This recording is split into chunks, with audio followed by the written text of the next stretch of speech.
testing.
Angkop, a ministry, a mission, building the church of the poor, and sharing Christ's transforming love.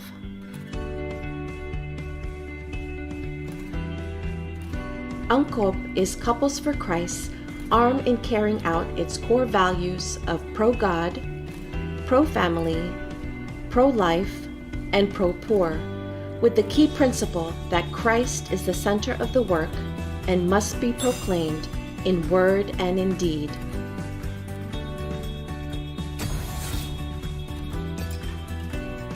Angkop USA helps transform the lives of poor children and their families, helping restore hope and dignity through education sponsorship programs, humanitarian relief, community development, and social development programs.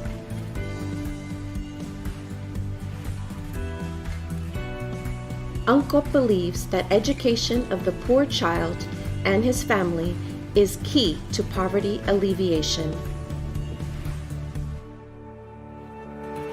Angkop also provides humanitarian relief through medical missions and is expanding its mission work to Mexico and Central America. At the very end of our medical mission for San Mateo. So there was these two ladies that talked to me, and one of them comes straight and says, "We have been waiting you guys for so long, and you guys are God light that we have been waiting for a very, very long time." My name is Augie. And Sharon De Leon. And we are Angkop advocates from Virginia, USA. We love Angkop because it equates to loving our neighbor. We love Angkop because it's an opportunity and avenue for us to be like Christ to others. And loving our neighbor is our expression of our love for the Lord.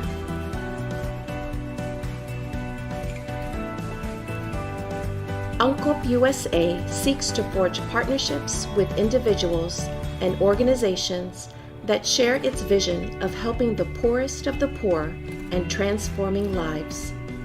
With Angkop, you can demonstrate a tangible, long-lasting impact on the life of a child, their family, and ultimately their community.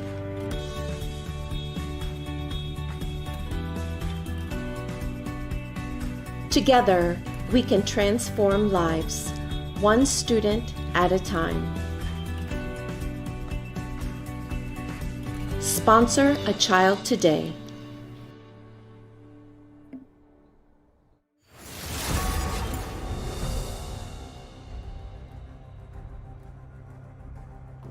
Alright guys, welcome back.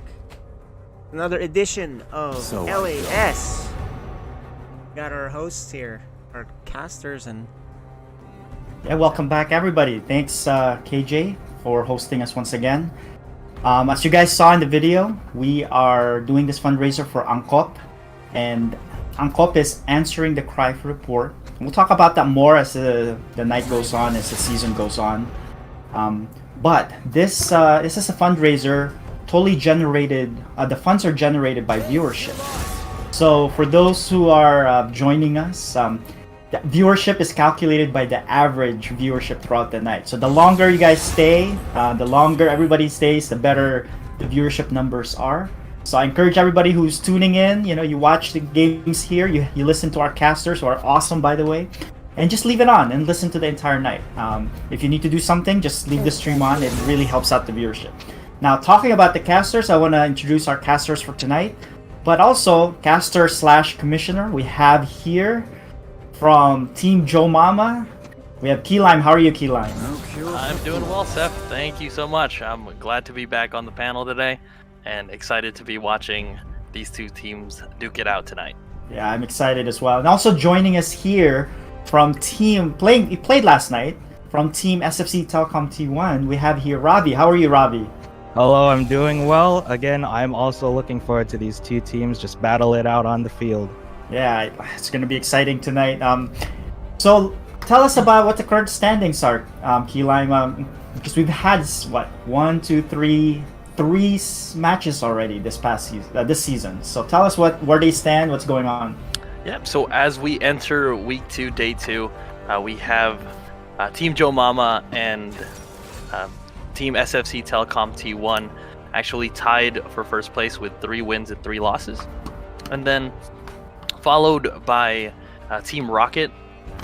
They're standing at 2 wins and 1 loss, with Team Charlie and the PentaKill Factory at 1 win and 2 losses tonight. I'm sure they're going to want to make a big push and shake up the standings tonight. Yeah, and so last night's game was actually pretty cool. Unfortunately, SFC Telecom T1 experienced some internet issues, really affected Game 1. But Games 2 and 3 were, it was a good battle. I'm glad that it didn't go 3-0. SFC Telecom taking the Game 3 there. So talk about that game, Robbie. What happened there in Game 3? I'm gonna tell you, Game 3, they did make a lot of changes and a lot of things that they needed to fix. And honestly, that teamwork and that cohesiveness, honestly, is what really led them to that victory for Game 3. And I'm just looking forward to see what else they have up their sleeve. Great. And Key Lime, how did you guys take that convincing Game 1 win and also Game 2? Any strategies that you guys employed during that time? So we really wanted to focus on vision. So with our team, none of us are really jungle main players. So we all kind of had to contribute to make sure that that we were all aware of everyone and where they were, so that we can move throughout the map really well throughout the games. All right, cool. So right now tonight we have 2 teams. I'm actually going to throw it to you guys because right now they're already doing their picks and bans. So you guys can discuss that in more detail and let you guys take over. So take it away, casters. Of course. Thank you so much, Seth. Thank you, KJ. So much. And so, greetings, everybody. Really excited for tonight's matchup. Rovi, we're looking at the picks and bans and already a few surprises coming through. It looks like they let Mordekaiser go through, even though Mordekaiser has been a consistent ban for Charlie and the PentaKill Factory. Yeah, what do you make of that? Honestly, again, Mordekaiser is one of those champions that you really just can't get around. And with Mordekaiser, and especially the amount of abilities that you could do, if you can build him just right, if you can let him kill as much as he wants, man, I'm telling you, Mordekaiser can get way out of hand. Let me tell you, it can get really crazy really fast. I think they're going for the early game here, but I could be wrong. Yeah, absolutely. There's a lot of damage and a lot of health and shielding coming from Mordekaiser. He's, a bruiser, but can be a pseudo tank. So really curious to see how that's going to play out with Kirk's Malphite. Kirk's Malphite is, I've played against it, and it is it's a lot. So I remember last week's first game, we played Team Joe Mama went against Team Rocket, and at some point Team Joe Mama, we were up by about 8,000 gold, I believe, and somehow Kirk just made play after play after play with his Malphite and his ability to just ult and catch the carries by surprise and really one-shot them. Exactly. I think this is going to be one of the things that might be the determining factors, especially because I think it's highly dependent too on what part of the game you're looking for. I think for Malphite, especially as you mentioned when Game 3 happened, I think they were playing for the late game too, and I think late game can really come in clutch, especially when it comes down to these teams. Especially what we're looking at on the right side, we have a Master Yi, a Jin, and a Yumi. So a lot of AD on the side of Team Rocket, but also a lot of potential to take this to the late game and really flourish there. Yeah, absolutely. And I'm thinking that honestly, when it comes down to the late game too, I think really when it comes down to the Dragons, when it comes down to Rift Heralds and Barons, I think they're really going to need to take it, especially because it's going to help them so much in the late game as well. And it is going to be really difficult with Nunu and Willump, because on the side of the PentaKill Factory, Nunu basically has 2 smites with his Q, with his bite, and with that smite. So we're going to see an interesting battle in the jungle here between Master Yi and Nunu as well. And then two very unique picks in the mid lane with Pantheon and Gangplank. Just really shaking up the meta here, and I guess he's living up to his name, Meta Awesome. So I know he likes to kind of shake things up. So it's going to be a fun to watch both these AD champions in the mid lane. Yes, absolutely. I think it's also very unique too, because usually you would send in, someone who's not AD down the mid lane, for example, like Ari. Ari's a good mid laner, but also she's very flexible when it comes down to different lanes that she can play, and definitely I think it'll come down to their lane strats as well. Yeah. So looking at these lineups, Ravi, who do you have winning this first game here? Oh man, honestly, I think I'm gonna have to give the first game to CPF, Charlie and the PentaKill Factory. I almost said Chocolate Factory there. I really want to see them get that PentaKill, man. Like, I'm almost certain that it can really come down to it. If they play their cards just right, if they, get enough gold, if they can build just right as well, they can definitely take this one home. I absolutely agree. I think I'm looking at Charlie and the PentaKill Factory to take this, especially if the game is under the 35 minute mark. Anywhere past that, it's going to look really tough with all the burst damage and the Master Yi just continually snowballing. I've seen Master Yi's go 0-10, but somehow win the game just because of how strong they get in the late game. So really excited for this. Yeah, absolutely. I think the number one determining factor for this one is for Charlie and the PentaKill Factory to really just take the early game. Again, keep it under that 30 to 35 minute mark, because once it gets past that, it's going to look good for Team Rocket, especially since they're going to be playing for the late game. So if we do go past that 35 minute mark, who knows, maybe we can see this turn all the way around. Absolutely. And we've seen from the preseason that Charlie and the PentaKill Factory, they have they have it in them to be able to close out these games. I know Mother Duck and his Draven, as well as Neozone and her Nautilus, were really successful in that preseason matchup, and it looks like we'll be underway fairly soon. Yes, And absolutely. to all of our viewers, thank you so much for tuning in. Again, as a reminder for you all, this is the League NCOP series. We are running a League of Legends league that lasts 5 weeks for the regular season, 2 nights a week, 3 games are played, and all 3 of the games in each night go towards the team's season record, leading up to a 3-week playoffs. Yep, absolutely. And if I'm not mistaken, I believe we're also going to the 3rd game because it's not a best of 3. And yeah, that'll definitely count towards their seed. And then from there, we can definitely see what the playoff picture will start to look like once we get to the end of these games. Absolutely, absolutely. And we are underway with the PentaKill Factory starting over on the blue side, and Team Rocket starting over on the right side. And we have yet to see invades throughout the game, I believe, throughout the season, I believe. Yeah, absolutely. I don't think we've seen any invades as far as early game goes, but honestly, I think if they start this one outright, I think, it'll definitely look good for both teams, whoever goes in first. Oh, and a missed hook there by Neozone. Almost had the Malphite. And looks like they're going to have to walk away. That is a great ward from the side of Team Rocket to be able to spot the invade and essentially cause CPF to waste a little bit of time there. Yep, absolutely.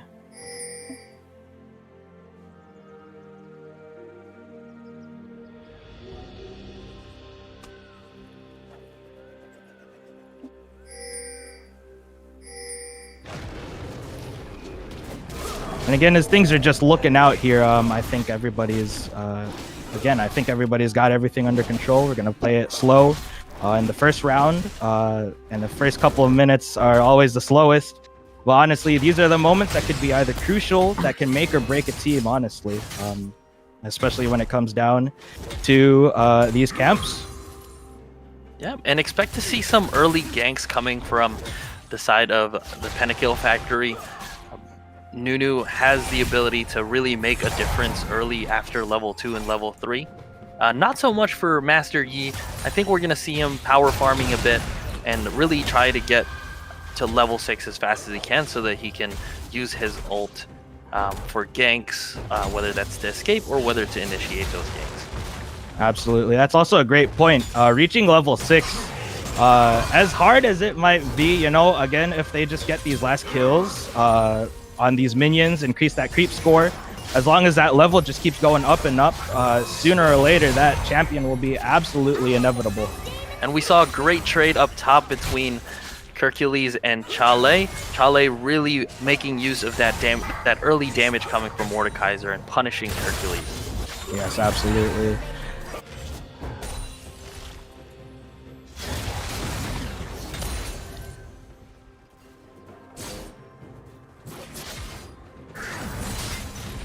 And a nice hook by Neozone, able to root CeeLo B. Yeah, again, what CeeLo is playing, man, like that grab can be so deadly, especially because that, you know, that support can actually go in as well, and they will definitely just ruin someone's day for sure. Yep, and it's a bit dangerous for CeeLo B with the Jhin. Jin's not as mobile as other ADCs, so he has to be absolutely careful when matching up against that Nautilus. Yep, absolutely. Here we'll see both junglers taking the Scuttle Crabs. Yep, absolutely. Taking, you know, sometimes I'm telling you, people underestimate how important scuttles really are to the game, but scuttles are crucial. It's basically half a kill of gold. So yeah, absolutely. If you get both Scuttle Crabs, that sets you apart. That sets you ahead so much. And looks like Kirk is having to recall after a punishing exchange with Chale's Mordekaiser. Absolutely. And we see Nunu getting active and really counter jungling Master Yi right away and trying to make those early moves. Like we said, he's a lot more effective early game, and Master Yi is really banking on that. And here's the gank by Shorty. Hit with a snowball, and that's going to be a kill over to the side of Jolly Boy. Oh. Great gank by Shorty there. Oh, and Kirk came back to punish Charlie. We'll see. All right, Charlie manages to make it out alive without burning his flash.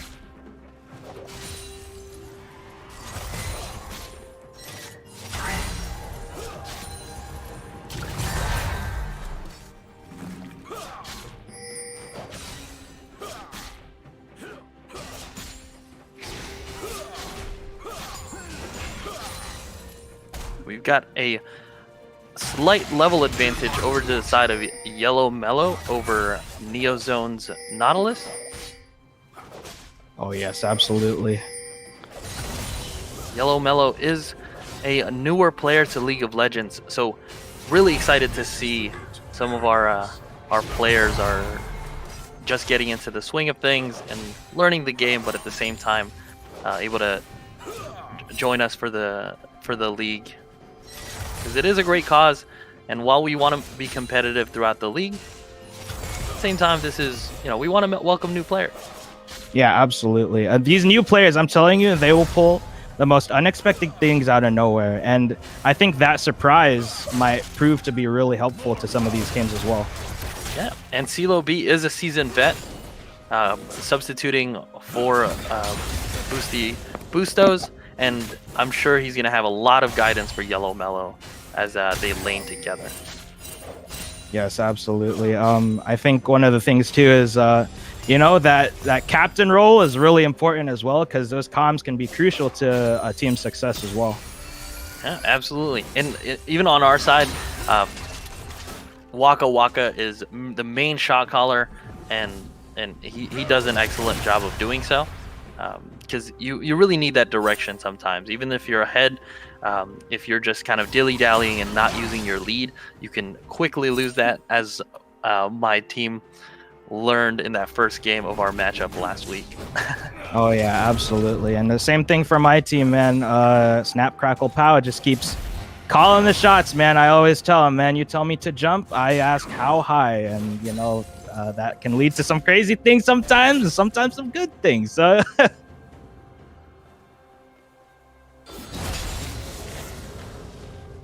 so here we'll see Hercules zoning off the Nunu, as Nunu prepares for what looks like a take on the Rift Herald that's coming up in about a minute there. absolutely. And so it's going to be the other team's job. I think Team Blue's job to really prepare that as well, and get ready for that fight as well. And Meta Awesome was able to read that gank from Shorty. And after the unsuccessful gank, he's making his way towards Dragon. Here we'll have an exchange, and Charlie ults Hercules. And here we go. And that damage from there it Charlie is. was just too much and puts away Hercules for a solo kill. Yeah, absolutely. That solo kill is actually crazy. Usually these teams with two champions in one lane are usually the ones to get the early kills, but here, just something else, let me tell you. Yeah, and pretty much what we expected. The PentaKill Factory is definitely looking to put this game away sooner rather than later. I'm sure they know how much Gangplank, Malphite, and Master Yi and Jin all scale very well, with Yuumi being able to support all of them almost simultaneously. So they want to do this in quick fashion if possible. So we see that Shorty was able to clear that ward in the Dragon Pit. So we'll see if they're going to be making moves to capture that soon. And here we see Gangplank jumping on Jolly Boy's Pantheon. Oh, putting one on more some auto. damage. But the last tick is not going to do it, and Jolly Boy was able to get to safety and recall. He lives another day. Absolutely. Here comes Hercules coming out.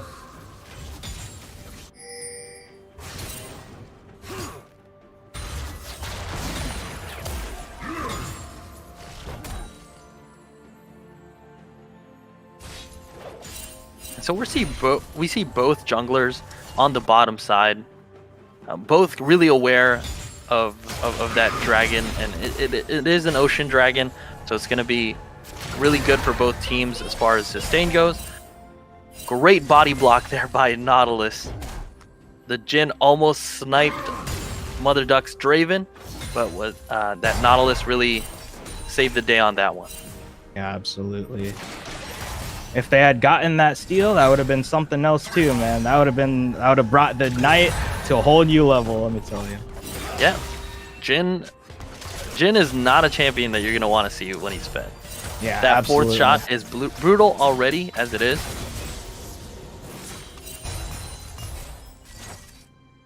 Master Yi was able to take the bot side Scuttle Crab successfully, and is now clearing the vision in the Dragon Pit. We'll see if Nunu is going to respond and try to get that dragon, or respond by getting the Rift Herald instead. And it looks like they're going to opt to possibly give that up and take the Rift Herald. And Nayoshi took a little bit too much damage there and was unable to secure that dragon. Yep, absolutely.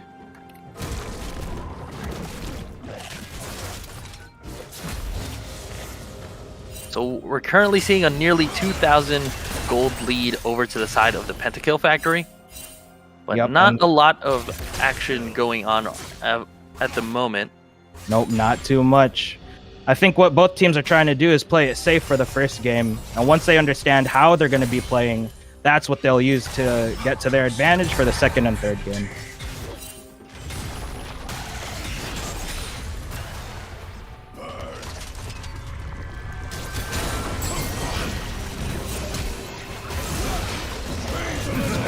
Meta Awesome taking a lot of damage here. Almost going down. Is it going to be enough, though? Here comes Nayoshi to the rescue. Can he get Jolly Boy? And no, he cannot. Oh, so close.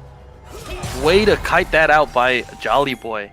He remained patient even in the middle of the Gangplank ulti and was able to just calmly walk back and hit Nayoshi with that Q, sending him back to the fountain. Absolutely. And because Nayoshi wasn't able to secure the dragon earlier, that opens up Nunu to take this bot. The PentaKill factory have priority in the bot lane, so this is looking like a free dragon over to the side of the PentaKill factory. Well done. Nice. Early game, early dragon, as I always say. Yep.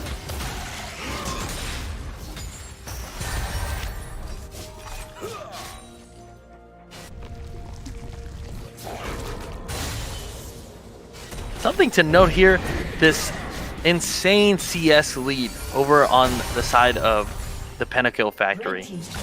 More than doubling Malphite's CS here. Charlie has a commanding lead up on the top lane. And he is not letting go, just really pushing and putting pressure on Kirk and the rest of Team Rocket. Absolutely. This matchup between Chale and Hercules is definitely going to be something to look out for, especially because they're pushed back all the way to that second tower. Looks like Master Yi is coming up to help out there.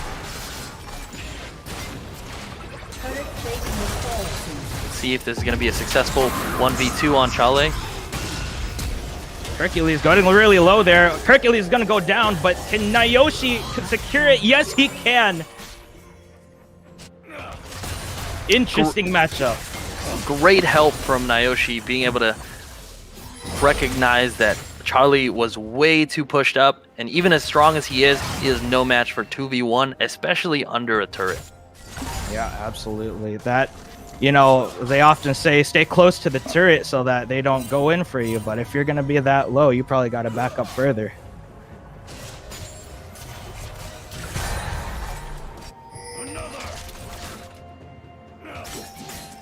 So we're also seeing a lead over to the side of Team Rocket down in the bot lane.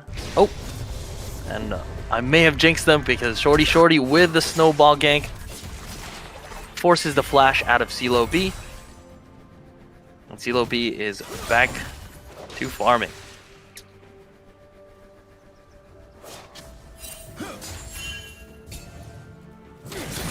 It looks like Shorty might be making his way mid towards Gangplank. He is seen by that ward.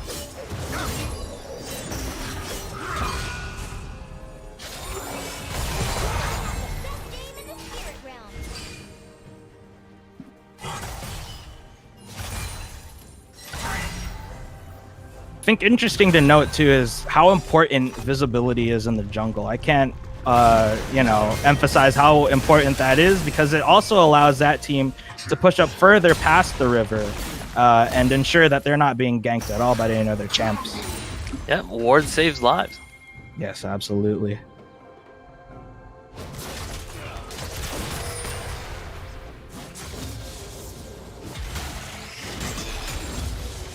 And right now we're seeing Malphite having to struggling to go against this Mordekaiser, who is nearly 100 CS ahead now. If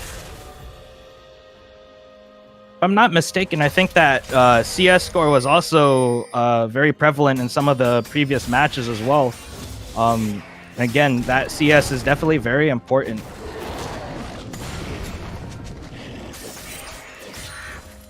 Yep, and they're for the most part, the rest of the lanes have a pretty even CS. Oh, my mistake. There's a lead over to Team Rocket on both the mid lanes and the ADCs, but just nowhere near as sizable as that top difference. And it looks like we're seeing just exactly why Mordekaiser keeps getting banned throughout these games. Yep, absolutely. Just that damage coming from him and the shields makes him again that pseudo tank that I was mentioning earlier. And Team Rocket is going to have to find opportunities to either find picks on the PentaKill factory or be able to rotate and get objectives somehow.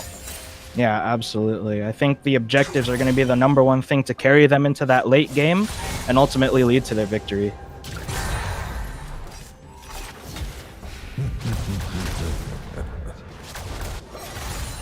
And here we find a zoning ult from the Gangplank as Team Rocket try to fight for this Rift Herald.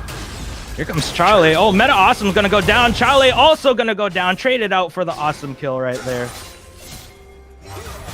We are seeing a lot of 2v1s coming from Chale. Very confident in his lead right now. Yeah, absolutely. Again, great things from both teams so far. We have a kill coming to the side. 2 kills coming to the side of the PentaKill factory. Jolly Boy taking Meta Awesome, and Mother Duck sending CeeLo B back to the fountain, which should make for a free dragon here. They do have a 2-0 dragon lead and a nearly or over a 5,000 gold lead. So much like we predicted, PentaKill Factory is making moves here in the early game. Yep, absolutely. I think that's been, I think Charlie and the PentaKill's Factory's like #1 carrier too, is that they also play a lot for the early game, and oftentimes than not, that early game is enough to, you know, carry them into the win. Yeah, but sometimes all it takes is one or a couple slip-ups. Yep. And like we said, this team from Team Rocket, this composition is set up for that late game. We'll see if they'll even survive as Charlie pulls in Kirk and continues to punish him. Again, finding himself under the tower and knocking him dead.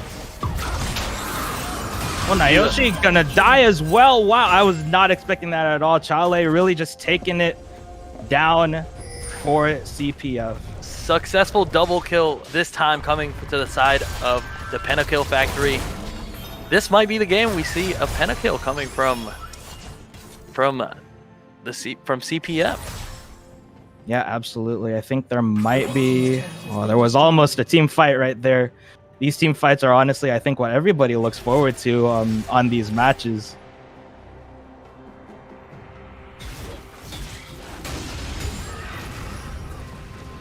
So 2 towers now over to the side of the PentaKill Factory, all coming from this beefy Mordekaiser as he continues to find himself in the topside jungle there. Oh, manages to make his way out and clear the vision at Baron while he's at it.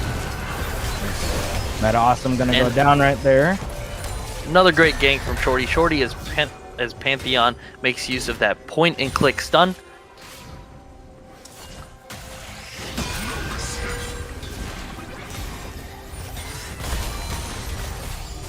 CeeLo B going in for Shorty here. Good damage coming in from CeeLo B. Absolutely.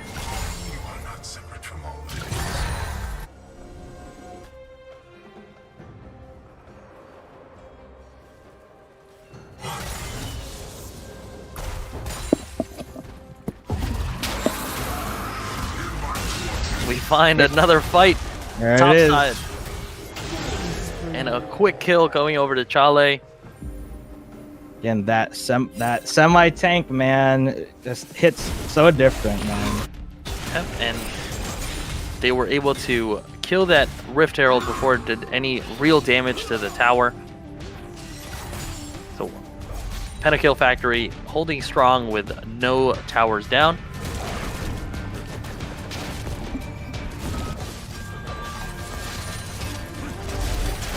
Interesting how we're going to get a matchup of a 2v2 here.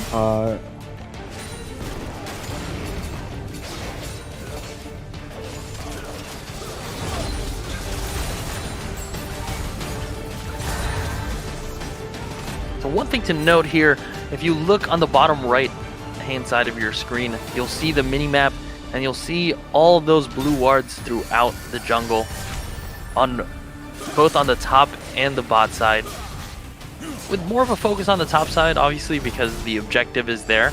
The Baron is something I'm sure the PentaKill factory is looking to make a move for.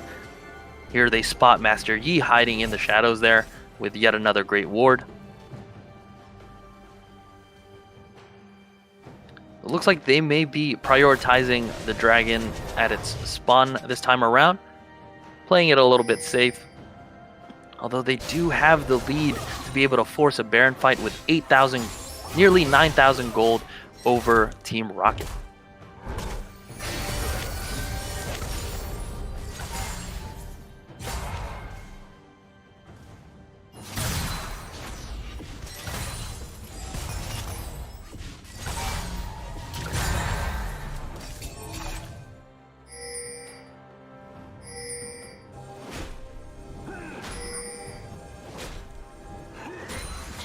So it looks like Mordekaiser is going to continue to split push as the PentaKill factory set their sights on this dragon that's just about to spawn.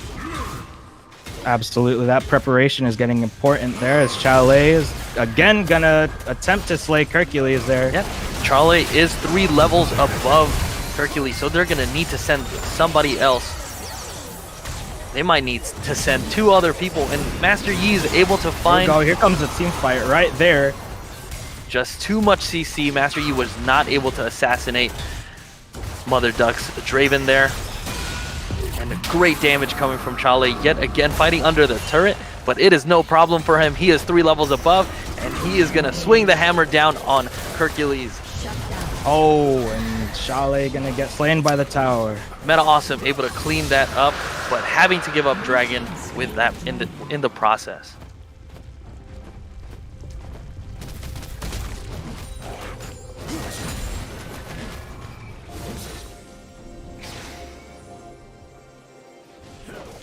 So earlier we mentioned that CS difference between Chale and Hercules, and if you take a closer look, you'll see the item disparity between the two, with Chale completing 3 items already, and Hercules' Malphite only having 1 item and 2 other item components. So it was really doomed to start just sending 1 person back to answer Charlie's split push.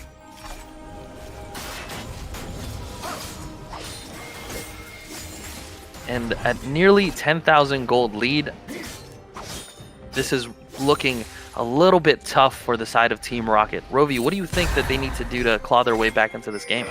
Yeah, absolutely. Again, I think what Team Rocket is going to have to start doing here is they're going to have to start re-strategizing just a little bit, see if they can freeze up a couple of lanes here, and then play ultimately for the late game. However, if we play it too late, then there's almost an inevitability that Charlie and the here we go again, Charlie and the PentaKill factory will get the early win here. So definitely, again, they're going to have to start to think maybe for the mid game even. And again, just re-strategize and see if they can scale. Yep, as we're entering the mid game and eventually getting to the late game, I 100% agree. They need to find their opportunities. And as Jolly Boy jumps on CeeLo B on a 2v1 against CeeLo B and Yuumi. Here comes Nayoshi coming into Jolly Boy. Uh-oh. And Hercules having to ult out into safety, but Draven says, hold right up, you are going back to the fountain.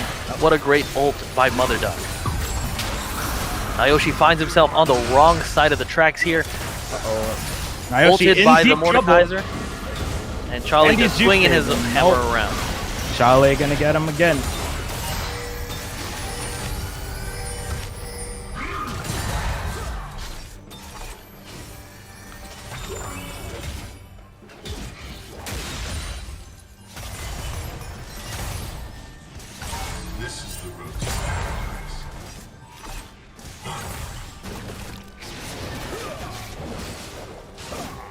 Charlie and the Charlie and the PentaKill factory again, trying to get rid of that opportunity to take the Baron.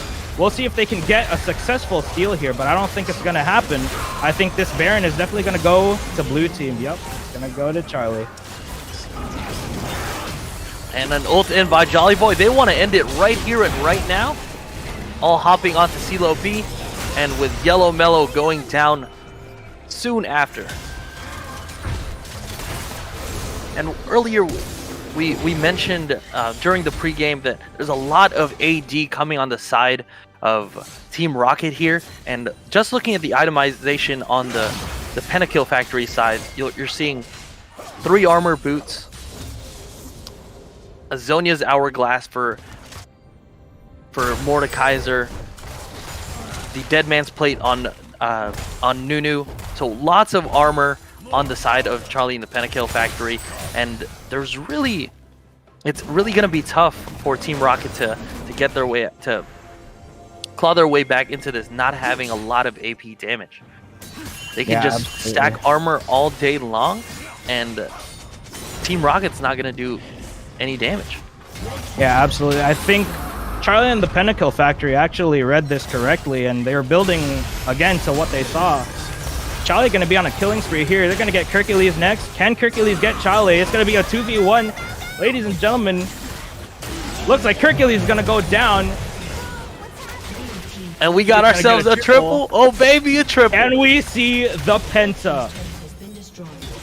Don't think we're going to see the Penta this time, but I think Nayoshi going to see himself on almost a little bit of a hiccup here. Nayoshi ultimately gonna go down. Here comes Meta Awesome. Can he deal enough damage to Chale? We're gonna see it come really, really close, and he's gonna get it. Not quite the Penta, but he gets a triple and a double soon after. The timer runs out for the PentaKill. But what a showing from Chale. Really just 1v9ing this game. Yeah, absolutely. And he's looking for more. Chale is just bloodthirsty. Let me tell you, he's gonna eat these things coming out from CeeLo B. Oh man, Team Rocket trying all they can to defend, but they can't do anything. Ultimately, this round is gonna go to Charlie and the PentaKill. Incredible. Charlie just snowballing and did not stop, leading to that game 1 victory. And we'll see what adjustments Team Rocket is going to make. I'm sure they're going to implement a few AP damage dealers on their team this time around. They saw how easy it is to build against an all AD team. So we'll see what those adjustments are going to look like. Absolutely. Yeah, looks like Chalet wore them down, right? He was just soloing it most of the time there. It was very impressive. Yeah, and we see why that Mordekaiser gets banned so much. Whether it's Chale, whether it's Jolly Boy up in the top lane, it's. Do you think it's gonna get banned the second game here? Absolutely. Absolutely. So why do you think it was not banned in the first game though? I'd say that because they saw that Jolly Boy was gonna go mid lane, they didn't think it'd be a threat coming from Chale. But Chale is a jack of all trades. That man can play so many different champions, and as we can see, he dominated that first game with a Mordekaiser. Yeah. So that was a pretty impressive game. But while we set up the next game, let's take a quick break here. We're gonna show you some other esports events, and we're gonna be right back. All right. See you guys in a moment. See ya.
Hello and welcome back to the SciStorm Esports Network. I'm your host Chickaman here for your weekly esports results and highlights from all the major tournaments going on this past week. It was a big week for Valorant as the VCT Stage 3 Challengers events got underway. All 9 regions have now finished up the first Challengers round. The top teams from each of those regions are seeded into the Challengers playoffs. In Europe, Ascend, G2 Esports, Guild Esports, and Fun Plus Phoenix were the qualifying teams. But they're being herded, they're being cornered. G2 don't have much of the map to play with right now. See, they're going to post up here. Got to be careful. It's Kellogg's on the other side here. No way. Timing. He gets him. He's got it all. CNET is just shoving them in the grave. It's just Nookie now as Ascend, I think, have done more than enough. They close out the series 13-10. In Latin America, Six Karma and Infinity took the North Division, while Karoo Esports and Australs took the South. Sentinels, Xset, 100 Thieves, and Team Envy were the qualifying teams from North America. Spike has not yet, but Dev's in a great spot. You see how they have to pull back because of the triple. Oh my gosh! Tens jumps up, gives it to him, is able to get away, looking for more, and he gets it. Tens continuing to do that. Just 2 members left on the side of Xset. Make that one. Aaron in a 1v4 to keep the series alive. And who else but Tens to get the kill? Your North American Kings will not be dethroned, as Sentinels are your Grand Finals champions. The CIS region saw Gambit Esports and No Pressure making it through. Japan had Zeta Division, Crazy Raccoon, Northeption, and Blackbird Ignis as the qualifying teams. In Turkey, it was Supermassive Blaze and Oxygen Esports on top. In Brazil, things are set up a bit differently. They actually have 3 Challengers rounds. None of the teams from the first round are seeded into the playoffs, so every spot is still open for the second and third rounds. And Southeast Asia is even more unique. They also have a 3rd Challenger round, but the region is also further broken up into 6 sub-regions: Thailand, the Philippines, Malaysia and Singapore, Indonesia, Hong Kong and Taiwan, and Vietnam. Of those 6 regions, there were 4 qualifying teams from this round: X10 Esports from Thailand, Onyx Esports from Indonesia, Bren Esports from the Philippines, and Steal Your Glory from Vietnam. With this recon dart that they will be attacking B side. On the backside, that's the Spencer with a few HP. Shows his head, but it's one before he goes down. Eman, it's gonna be up to him. He's gonna be able to plant fire. Wins. He's already here. That's the win. And that's the championship for Bren Esports. All of those teams are now waiting in the Challengers playoffs for the top teams from the 2nd and maybe even 3rd Challengers rounds to complete. The top teams from those regional playoffs will get a seed into the next VCT Masters event in Berlin. All right, that wraps up the VCT for this week. Let's head on over to Counter-Strike, where we only have a few events to cover this week. The FunSpark Ulti Asia play through their group stage. The top 8 teams are all set to begin the playoffs. The Pinnacle Cup 2 is working through their Swiss stage. Only 1 round left to go before the playoffs are set. Swing, and Oxygen still hasn't been spotted. Sprayed down onto the studs. Are you kidding me, Skade?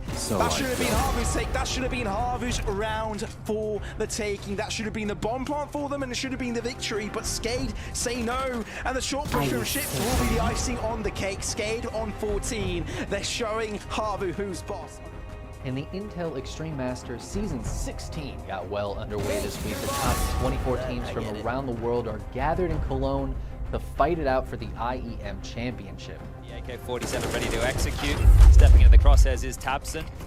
How much longer can the rest stand? Nico gets another, and Jax is thrust forward. May as well call this 114 now already. Keto does his best. A little bit of damage, but that's all they could do now, as it will be Tizian and Cirrus, the last 2 members to find, and they're stranded over towards CT spawn. G2 just 2 more rounds away now. Now down to the top 6 as they head into the final days of that IEM. G2 Esports, Navi, Astralis, Virtus Pro, Gambit Esports, and FaZe Clan. We'll have the final results on that on our next episode. Now let's jump over to some Rainbow Six Siege, where all of the various leagues are all 1 week closer to finishing their Stage 2 round robins. Check it out. side. At the very least, man count advantage is nice for Black Dragons to have. Is Live gonna stick this one? He'll try, but there's 3 kills back to back to back.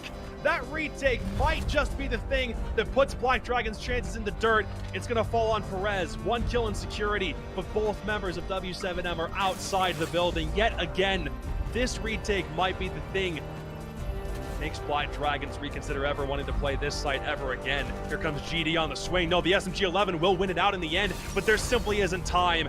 Gui can then swing, find the final kill.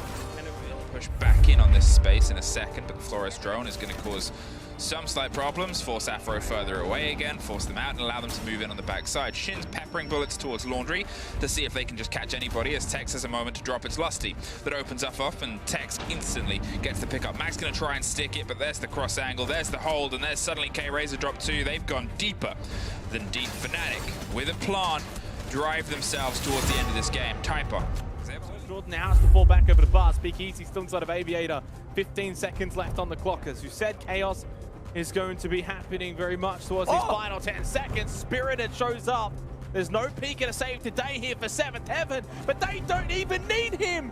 They've got only one more player to deal with in this time.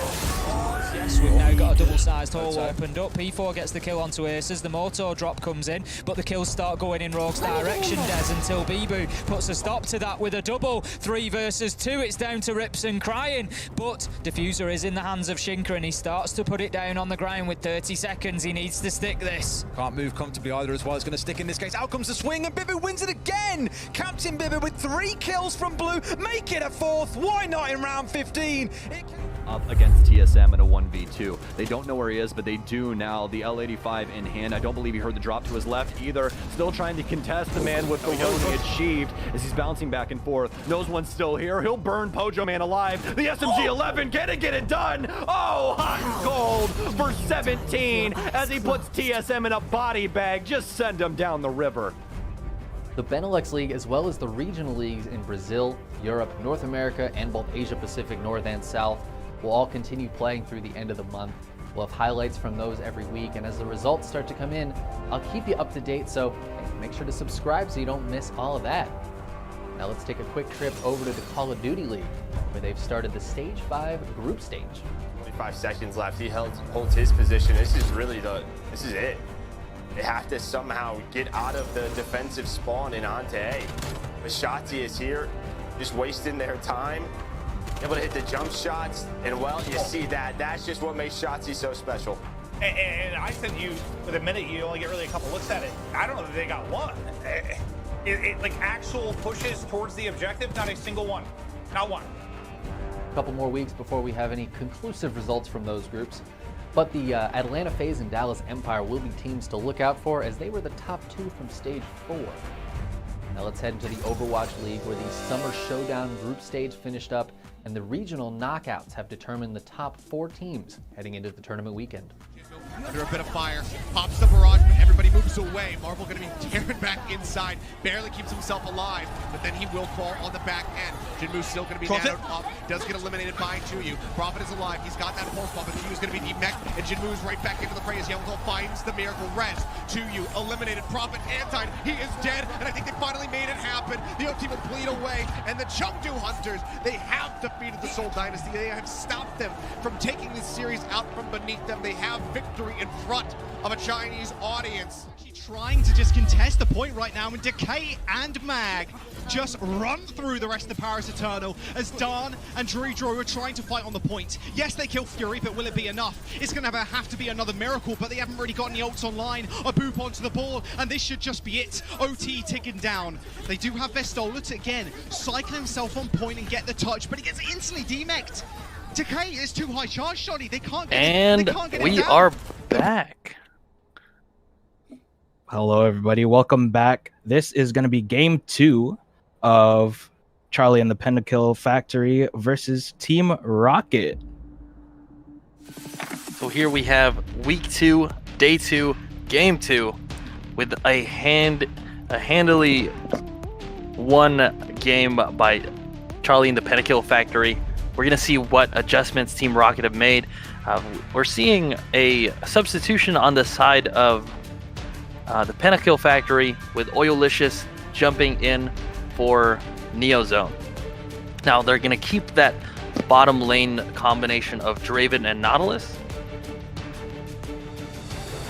Have Nasus up at the top lane, and surprisingly enough, Charlie's Diana was able to manage its way through draft selection. No Mordekaiser bans, but we're not seeing a Mordekaiser this game, unfortunately.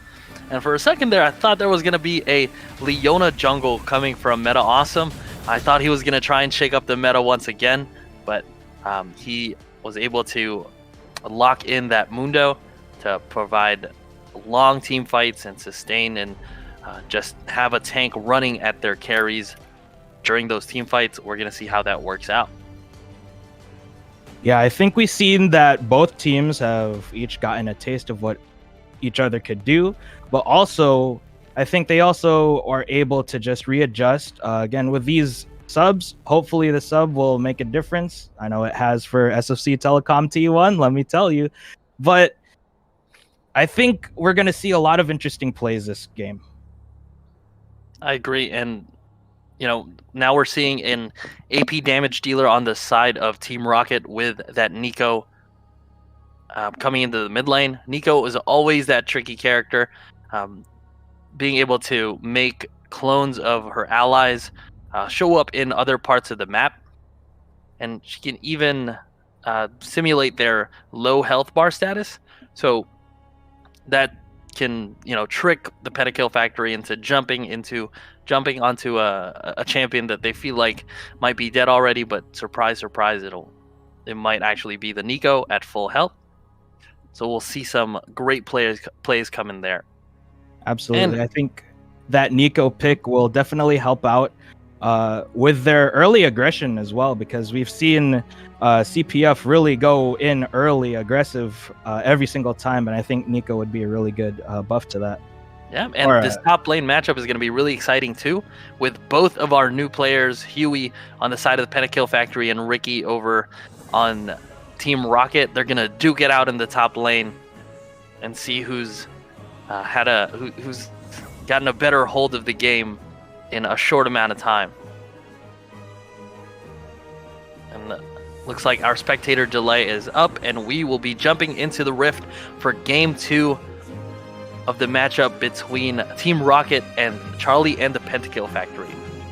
Some exciting stuff that's going to happen right here. I'm already looking forward to the different plays that we're going to see.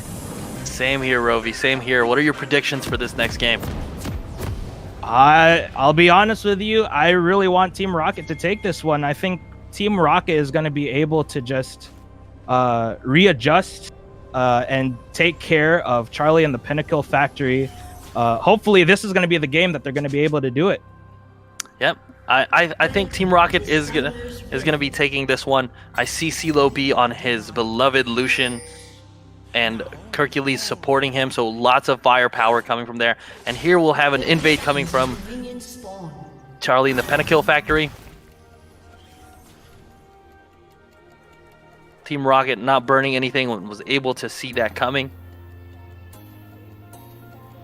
And back to their side, the PentaKill factory goes. And you'll see cleanse coming to the side of Draven, so no heal on the ADC there, but because of all of the CC coming from Leona, Nico, and even the Wukong, he's gonna need that cleanse. So we'll see how that's gonna change the game for him in this matchup.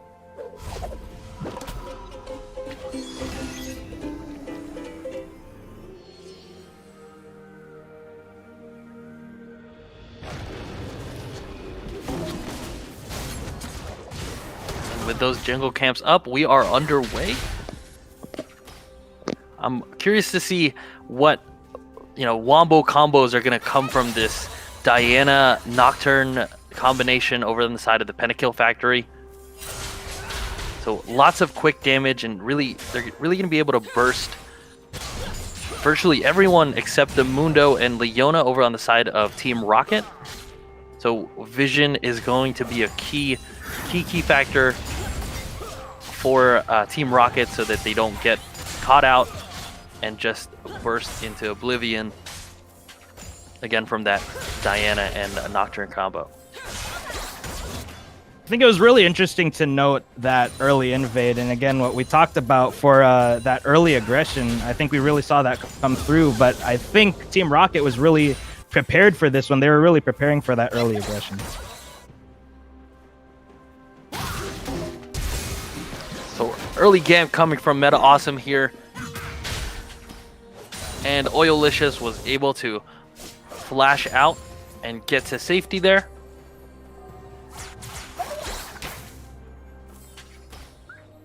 As Nocturne makes a more complete and taking his fourth camp now. Mundo only took his buffs and went for that early gank, forcing the flash, and he's hanging around mid here to punish Charlie. Absolutely secured that kill. So great pathing by Meta Awesome there, knowing that he can make a early impact in the game, even just with those two camps. While Nocturne was getting his red camp, he wasn't in a position to be able to respond. But though he does have an early level lead. Shorty in a little bit of trouble here, and gonna get that kill from Nayoshi. That's 2 quick kills to the side of Team Rocket. Both coming to the mid lane, and it's gonna be that's gonna be huge for Team Rocket, because when you have a fed mid laner, that's gonna affect the other side lanes greatly, because essentially you'll have 2 people that can have an impactful gank.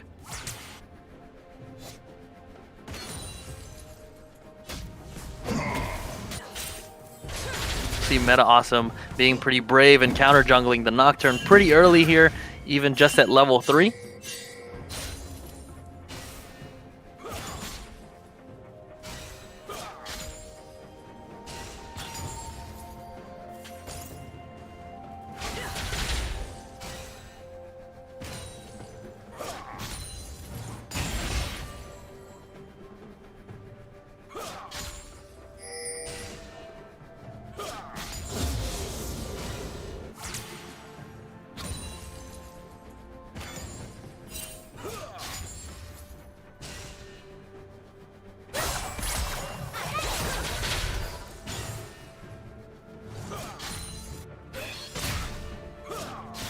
So those 2 kills coming to the side of Nico.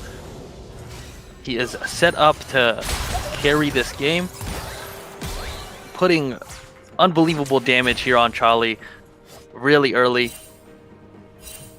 And as we saw in the last game, Charlie has the potential to really take off. We'll see how he's going to be able to keep up with this 2-kill Nico early in the game.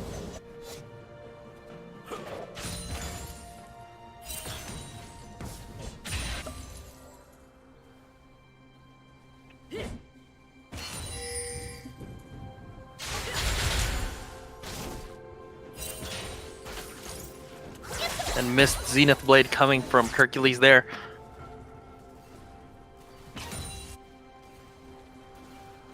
Both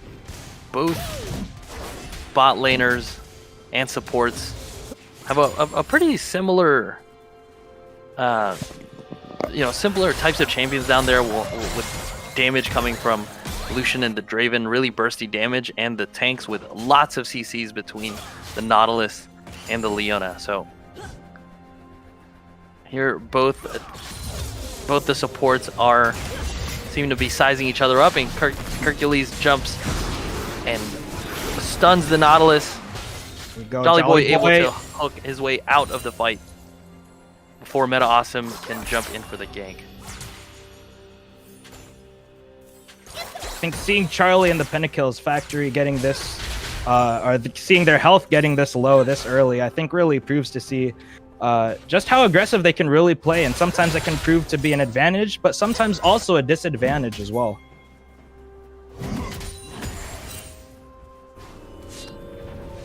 I agree with you there, and as you know, mentioning aggression there, we have Oilicious pushed up against a Wukong. Thankfully, nobody's going to be there to gank them. Meta Awesome having to flash out of the Dragon Pit to avoid getting killed, so this is going to look like a free dragon over to the side of the PentaKill factory. Great rotation from everyone there. They noticed that the jungler was missing. He has to be in the jungle, in the dragon pit. So everybody answered there and was able to force a flash and take that dragon.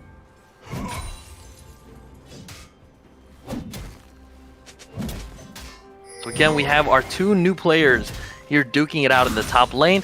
And Yellow Mellow jumps onto Nasus here for a good trade. But Nasus making use of his passive and healing.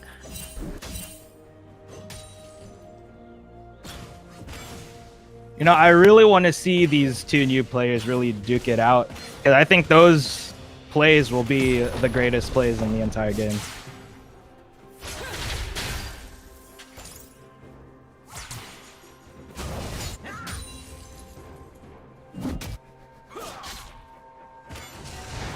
Lucian here in a dangerous position with Nocturne ulting, was able to flash out and a miss hook over the side of Jolly Boy. But Hercules is here and was able to threaten them enough to back off of his ADC. Great flash coming from the side of CeeLo B there.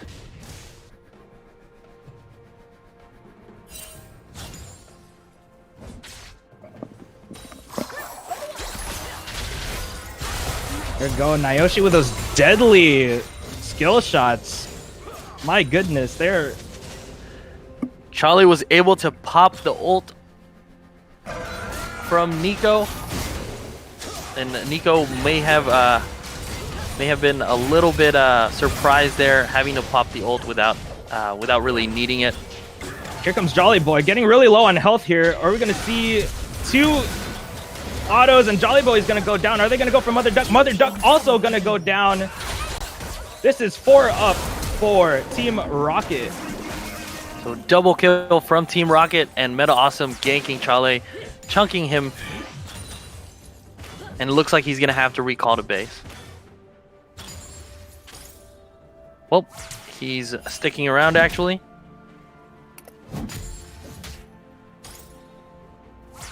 And we see that gank coming from Meta Awesome. He knows Nayoshi's ult is down from that misplay earlier. So I'm sure he's going to want to stick around to provide a little bit of support as Charlie starts to get more aggressive.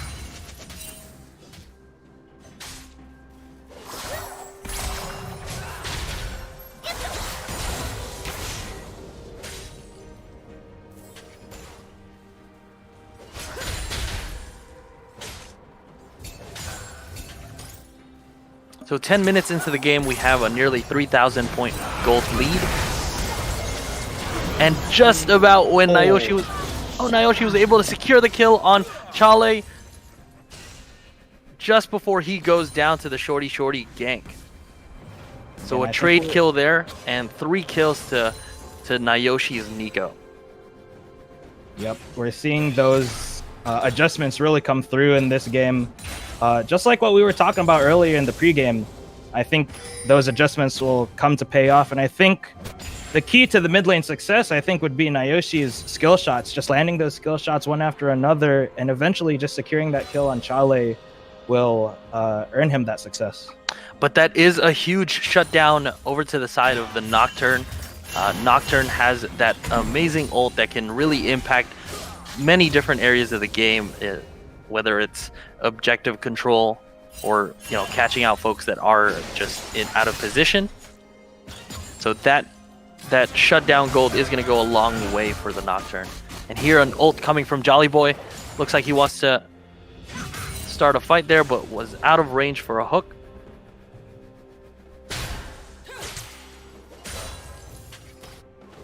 So CeeLo B really has a good understanding of when to poke and when to use his dash to get out of there. Great play here, and he's sitting on a 2-kill and 20 CS lead. Oh, as we have our 2 junglers fighting it out over on the top side here. Meta Awesome gonna follow the Nocturne down.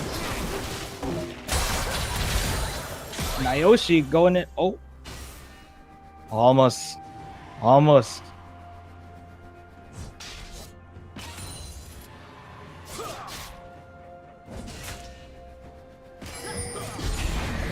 We saw this from the preseason. Chale's Diana, as he starts feeling strong enough, he goes out and ganks, and we'll see if he's gonna do the same for the bot lane. And a fight up top near the inner turret there. Jolly Boy almost going down here to Hercules.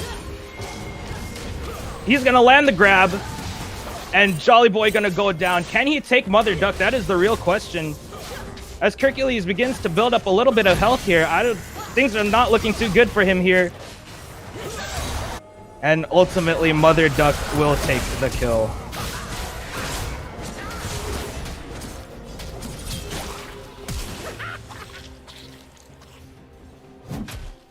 We got a spicy one, folks.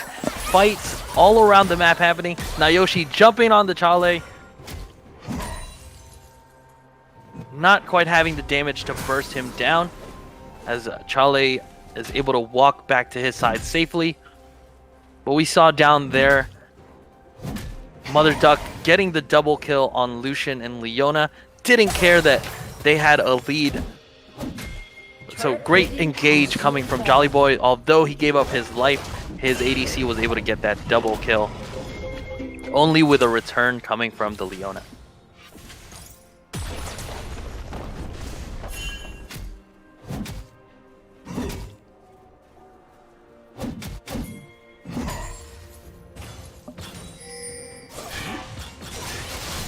Kilo B gonna go into Mother Duck.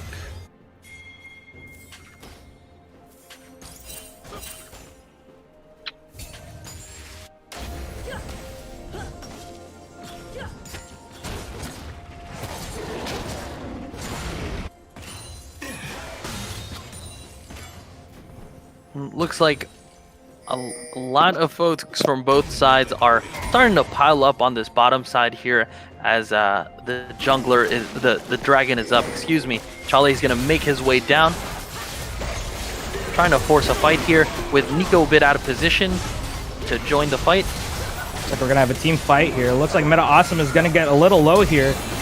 Jolly Boy gonna go in. Man, this. And we're gonna see Meta go down, Nayoshi go down.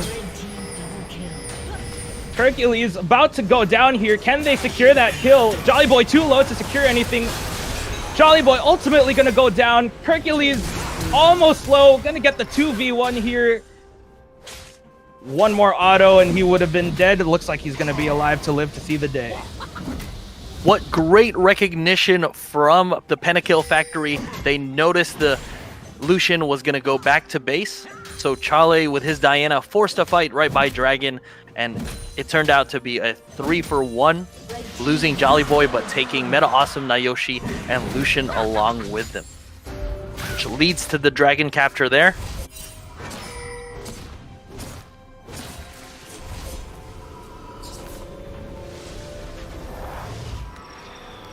And looks like the PentaKill factory has clawed their way back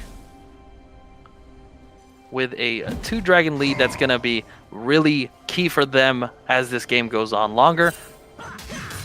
Sets them up for an early possible Dragon Soul.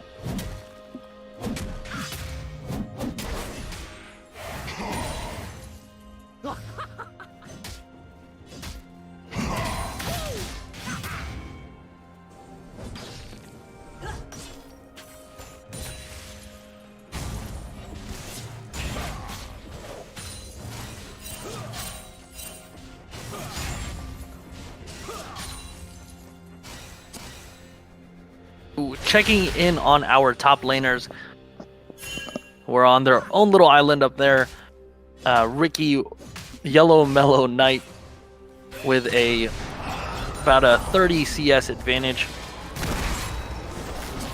And Shorty says, not on my watch. He's gonna go for the gank on Yellow Mellow Knight.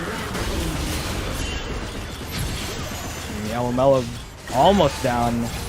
Jolly Boy gonna go down. CeeLo V absolutely killing it this game. Here we see 3 on the bot lane. Again, just great performance from both teams on this. We're gonna see Nayoshi going into Shorty. Shorty almost low on health. Here comes Chale to save the day. And looks like the bot turret is gonna go down.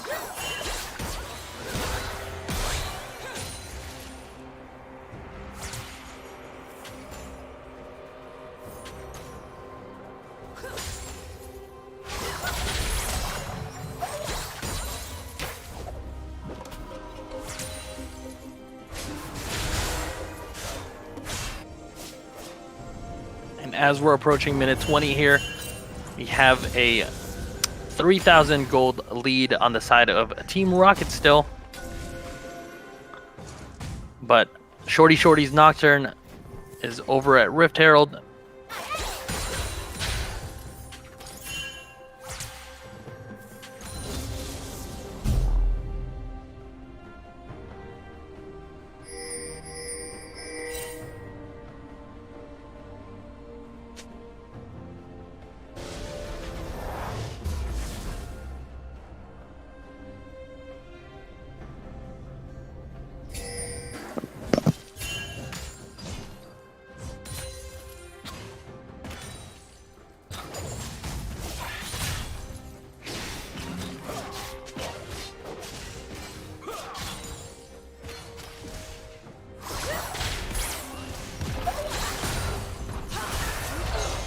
Charlie jumping over on Nayoshi here.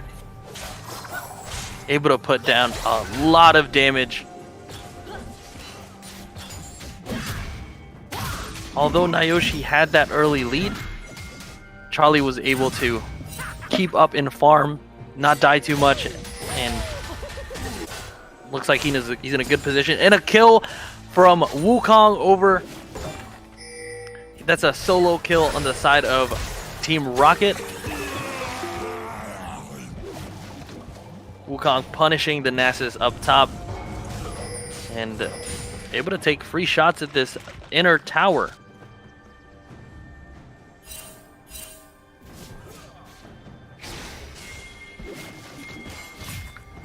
We're gonna see 3 going in on Jolly Boy here. Jolly Boy gonna hook onto that tower to get away. Here comes Shorty again, and Shorty gonna be down half health. CeeLo B looking really low, but Shorty eventually gonna die. Here comes Jolly Boy and Meta Awesome just really duking it out here. We're gonna see a double kill. Can we get the triple kill on Hercules? That is the question. I think not. That was a great rotation by Chale, able to clean up the kill that Shorty wasn't able to quite get. And they stick around, and it looks like he's going to get that 3rd kill after all. Opting to jump at the tower instead. With a little bit of patience, he's jumping on Hercules now for that 3rd kill.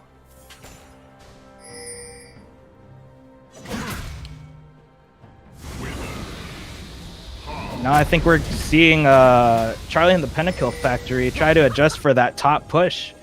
And I think we're seeing both teams having to readjust here and think on their toes for a little bit. Here comes Shorty going in again. Shorty gonna go down. Will Yellow Mellow survive to see another day? And just a little bit, and Shorty takes down Yellow Mellow. Shorty is ruthless and just jumping at Yellow Mellow Knight up top. He saw that Yellow Mellow had a solo kill on his teammate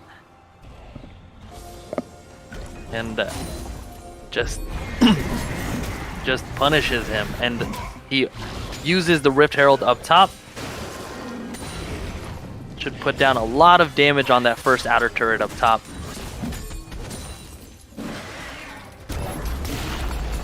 As we start to see PentaKill Factory group up here in the mid lane, with Team Rocket a little bit separated there, and Lucian continuing to push his lane.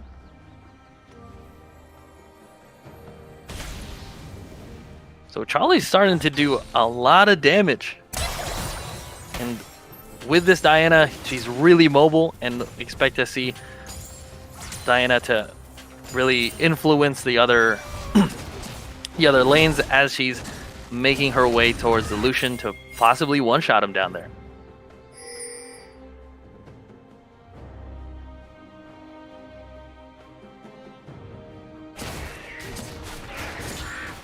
Wasn't able to find him, so he opts to recall instead. And we'll have this Leona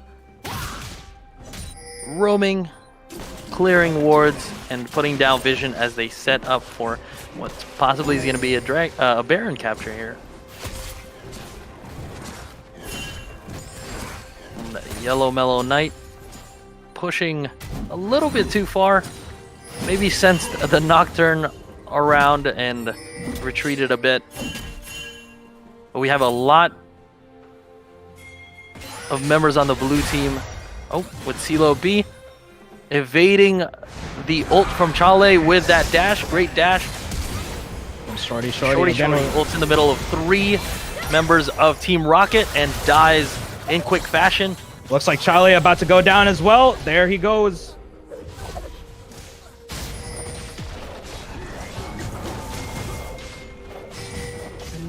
And with 2 folks down from the PentaKill factory, Mother Duck and Jolly Boy are able to take down that inner turret, while Yellow Mellow Knight's Wukong starts to put on damage into that 3rd tier turret.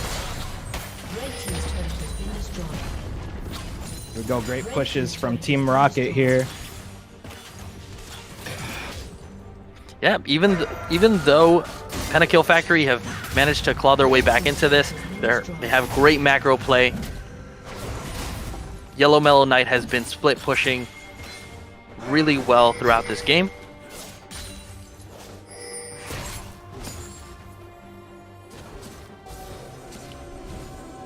His farm is at 128, a really strong showing from Yellow Mellow Knight. Quite the improvement from last week's showing.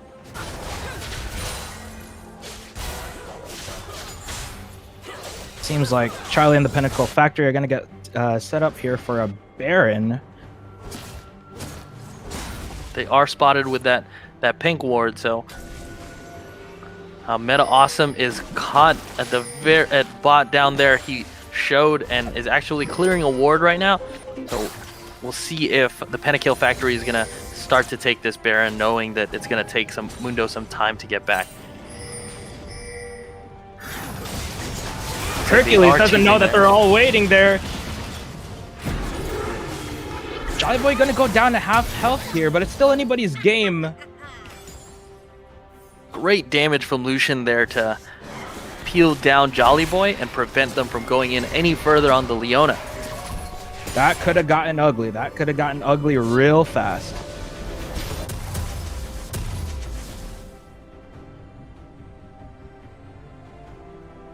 And CeeLo B is continually getting kills and building on his CS. He's looking prime to carry Team Rocket to a victory this game.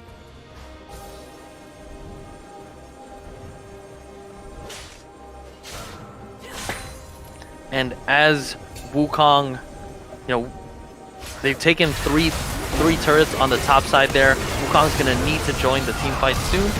Here comes the team fight. Chale almost going down, but it looks like CeeLo B is gonna go down first. And then we're gonna get Hercules. Hercules down to half health. Things are not looking good for Team Rocket here. Here comes Nayoshi, almost at half health. Jolly Boy going down to half health as well. Chale and Jolly Boy looking really bad right here, but there goes Mother Duck securing that kill. Looks like we're gonna see an engage from Meta Awesome onto Shoddy, but Mother Duck gonna ultimately just get that kill. And all along that team fight, Yellow Mellow Knight's Wukong was able to solo kill Oyolicious' Nasus, and Meta Awesome wants to jump back in and is going to lose his life here. Third Drake going to the side of Charlie and the PentaKill Factory. Wow, Nayoshi thought he had an opening there to kill the Draven, but that damage from the Draven.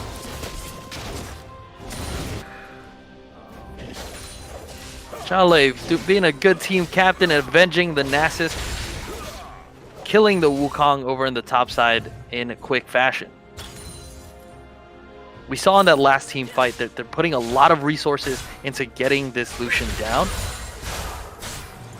Lucian was able to stay alive longer than I had thought, but still with 2 folks jumping on you and just sticking to you, it's hard to stay alive there.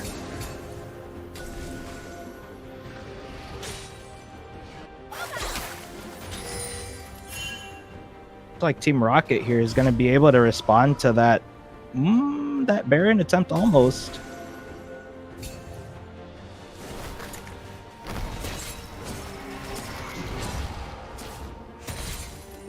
Meta awesome.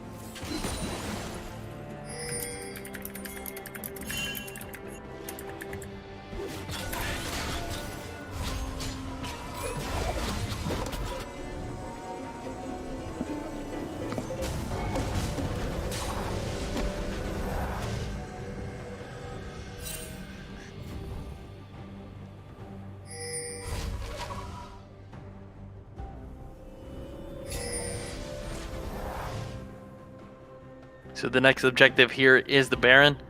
So lots of vision from both sides. This is looking to be a spicy fight coming up soon here.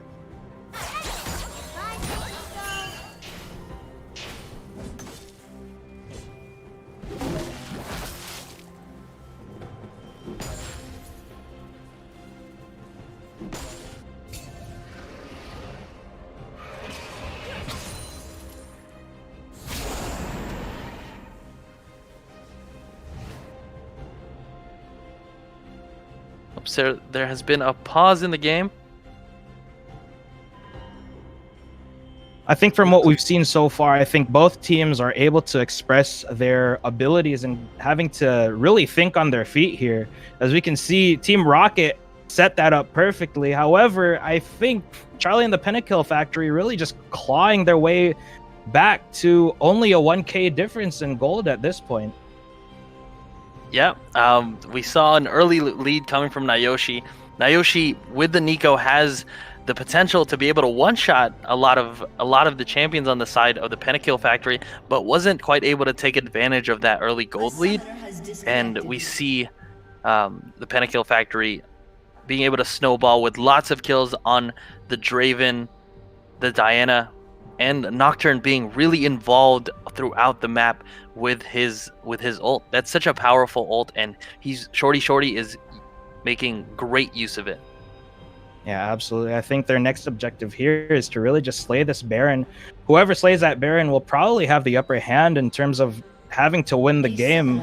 But again, we've seen these tactical differences between the both, and we see them change up their strats just a little bit, but it can make all the difference. Yep. Now, we still do see a lead on the side of Team Rocket, and Lucian CeeLo B is coming alive throughout these last fights. Excited to see him being able to finagle his way around the carries and put on some damage to the folks over on the PentaKill Factory. Yeah, I think what you mentioned about the meta game as well, just having to see the bigger picture and seeing like the map as a whole. Sometimes even playing in this series, we can get tunnel visioned a lot into targeting one champion, but ultimately what matters is, you know, the full map. Absolutely. And we've seen 2 solo kills on the side of from Yellow Mellow Knight. That matchup we had mentioned earlier is between the two new players on League of Legends. Right. Like we have another pause here.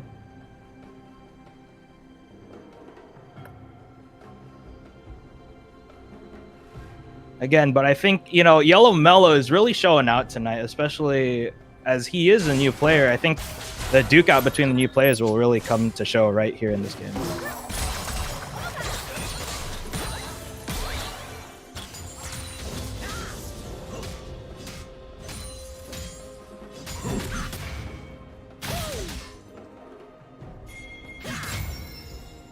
Mello doing some absurd damage really onto Oyalicious, but here comes Shorty to the rescue.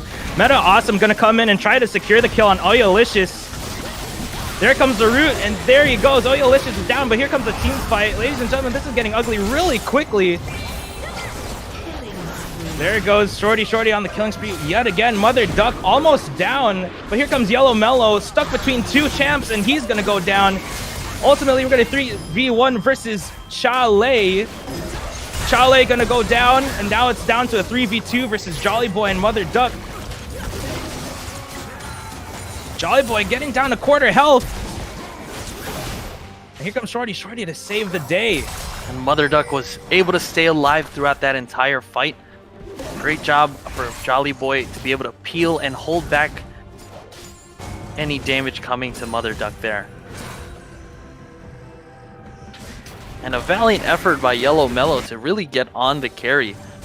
Just wasn't able to kill off the Draven with the Jolly Boy there. And Shorty was throughout that fight was able to ult at the Lucian and able to take him down before he does any considerable damage to the rest of his team.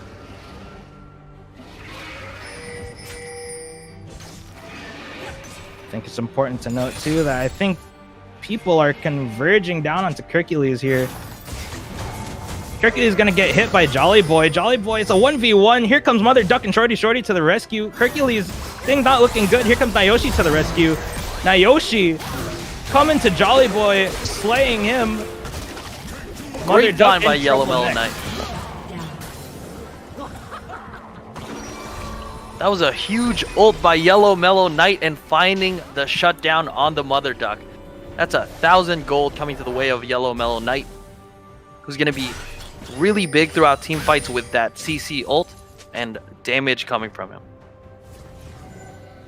Ricky is popping off. We love seeing You it. love to see it. You love to see it.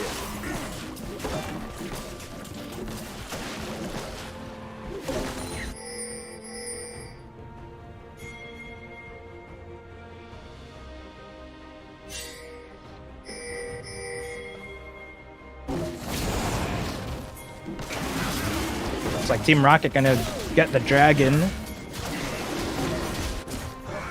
Yep, taking that sole opportunity away from the PentaKill factory.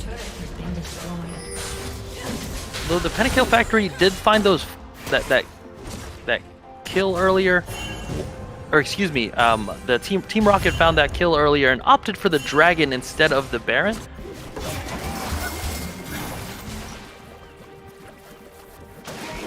It's like both teams are converging around the Baron's area, trying to see if they can engage or not. Team Rocket unaware they're standing on a ward that entire time, giving the PentaKill factory an opportunity to get back, push out the lanes a little bit, and set up for Baron once again.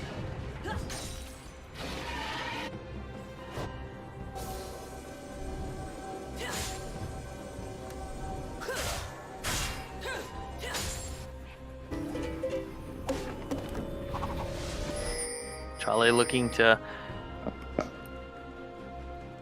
clear wards in an attempt to maybe gank or flank, excuse me.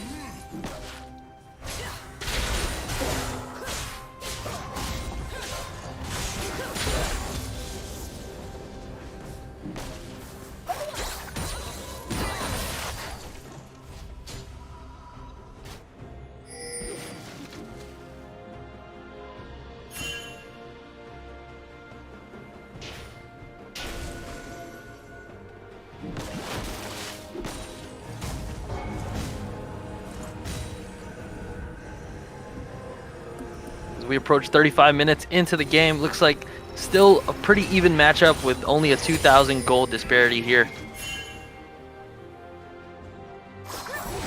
Baron has been up for nearly 15 minutes and Nocturne ults in to the Nico. Nico, huge damage onto Shorty. Awesome, looking to secure it. There he is. Jolly Boy gonna be next on the line.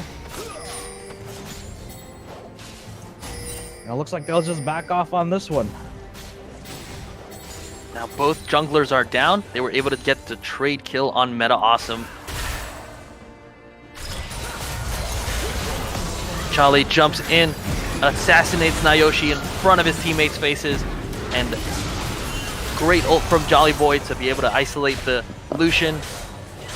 Looks like they're going to make a push here in the mid lane. And we'll find our 2 top laners yet again in their own island down in the bot lane, as Charlie makes the final kill on the Hercules. With 4 down coming to the side of Team Rocket, they're going to make their way towards Baron.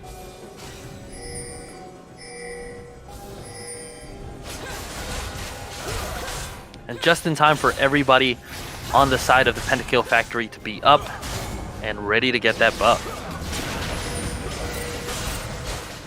There we go. Baron's gonna go down. This could be really huge for Charlie and the PentaKill factory.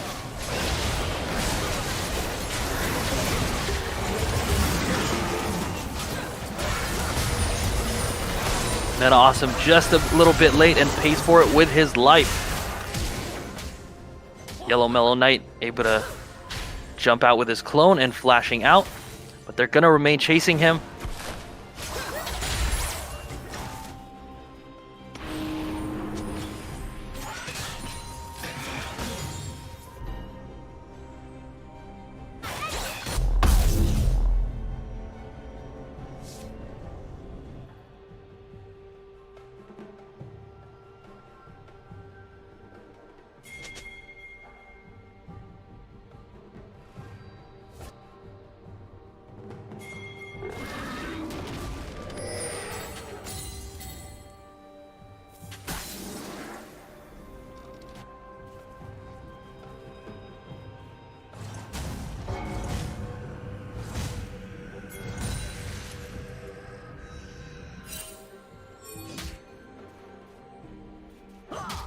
And interesting to see the siege tactic coming from the PentaKill factory. We'll have the Nasus and the Wukong 1v1ing yet again up top. Looks like they're gonna be waiting for this dragon to come up to really secure that Infernal Soul.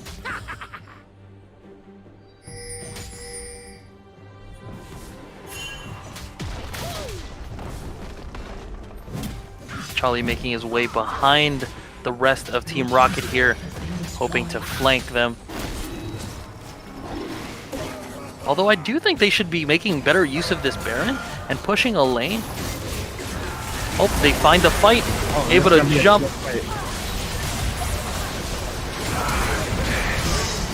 Things looking crazy. Mother Duck getting another kill here. We're gonna see an ult from Team Rocket on Meta Awesome. Meta Awesome ultimately down as well. Down to Yellow Mellow to save the day. Quadra kill coming from Mother Duck. They heard me, and I don't know what I'm talking about. They got it. They don't need the Infernal Soul. They wanted to just bait that fight from Team Rocket, and now they're going to be taking everything. The timers on Team Rocket are not looking good, and Wukong is just making his way. Oh, looks like he's going to be staying. And this is going to be game 2 going to the side of Charlie and the PentaKill factory. Able to claw their way back from that early lead that Team Rocket had. Stay cool and stick with it. Wow, quadra kill coming from Mother Duck. So we had a pseudo penta from Kale last game. A quadra from Mother Duck this game. Not quite the penta just yet, but maybe we'll see it in the 3rd game. Might see it in the 3rd game, absolutely. Yep.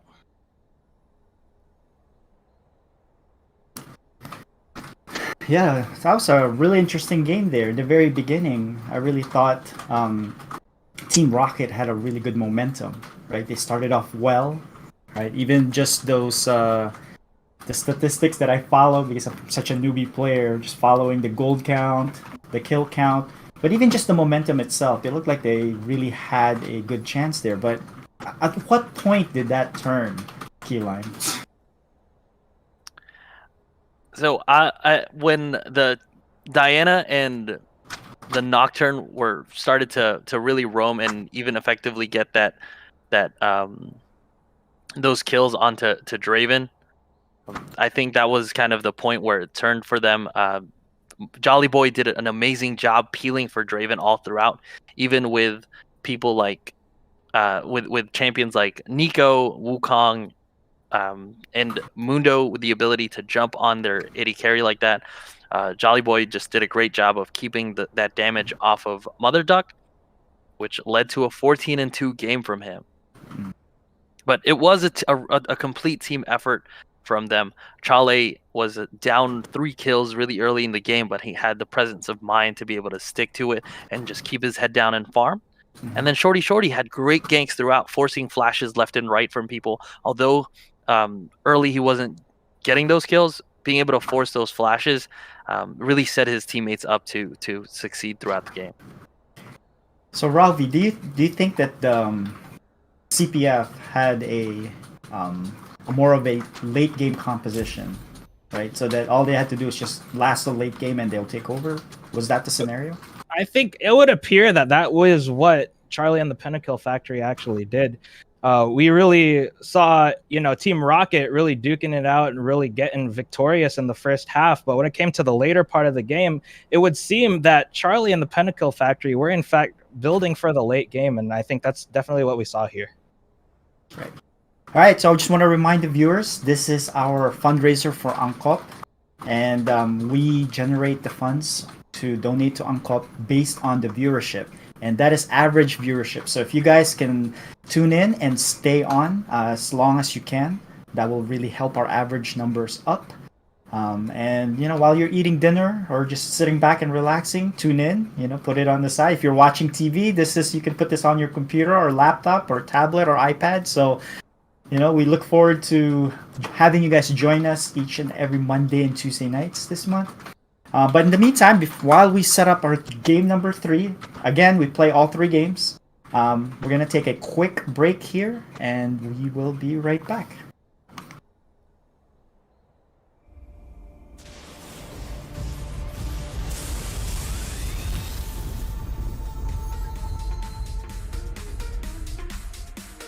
Cool. Good job, guys. Can you set up the game? Sweet. Yeah, I can do that. Do you know how long the break is, so I can let the teams know?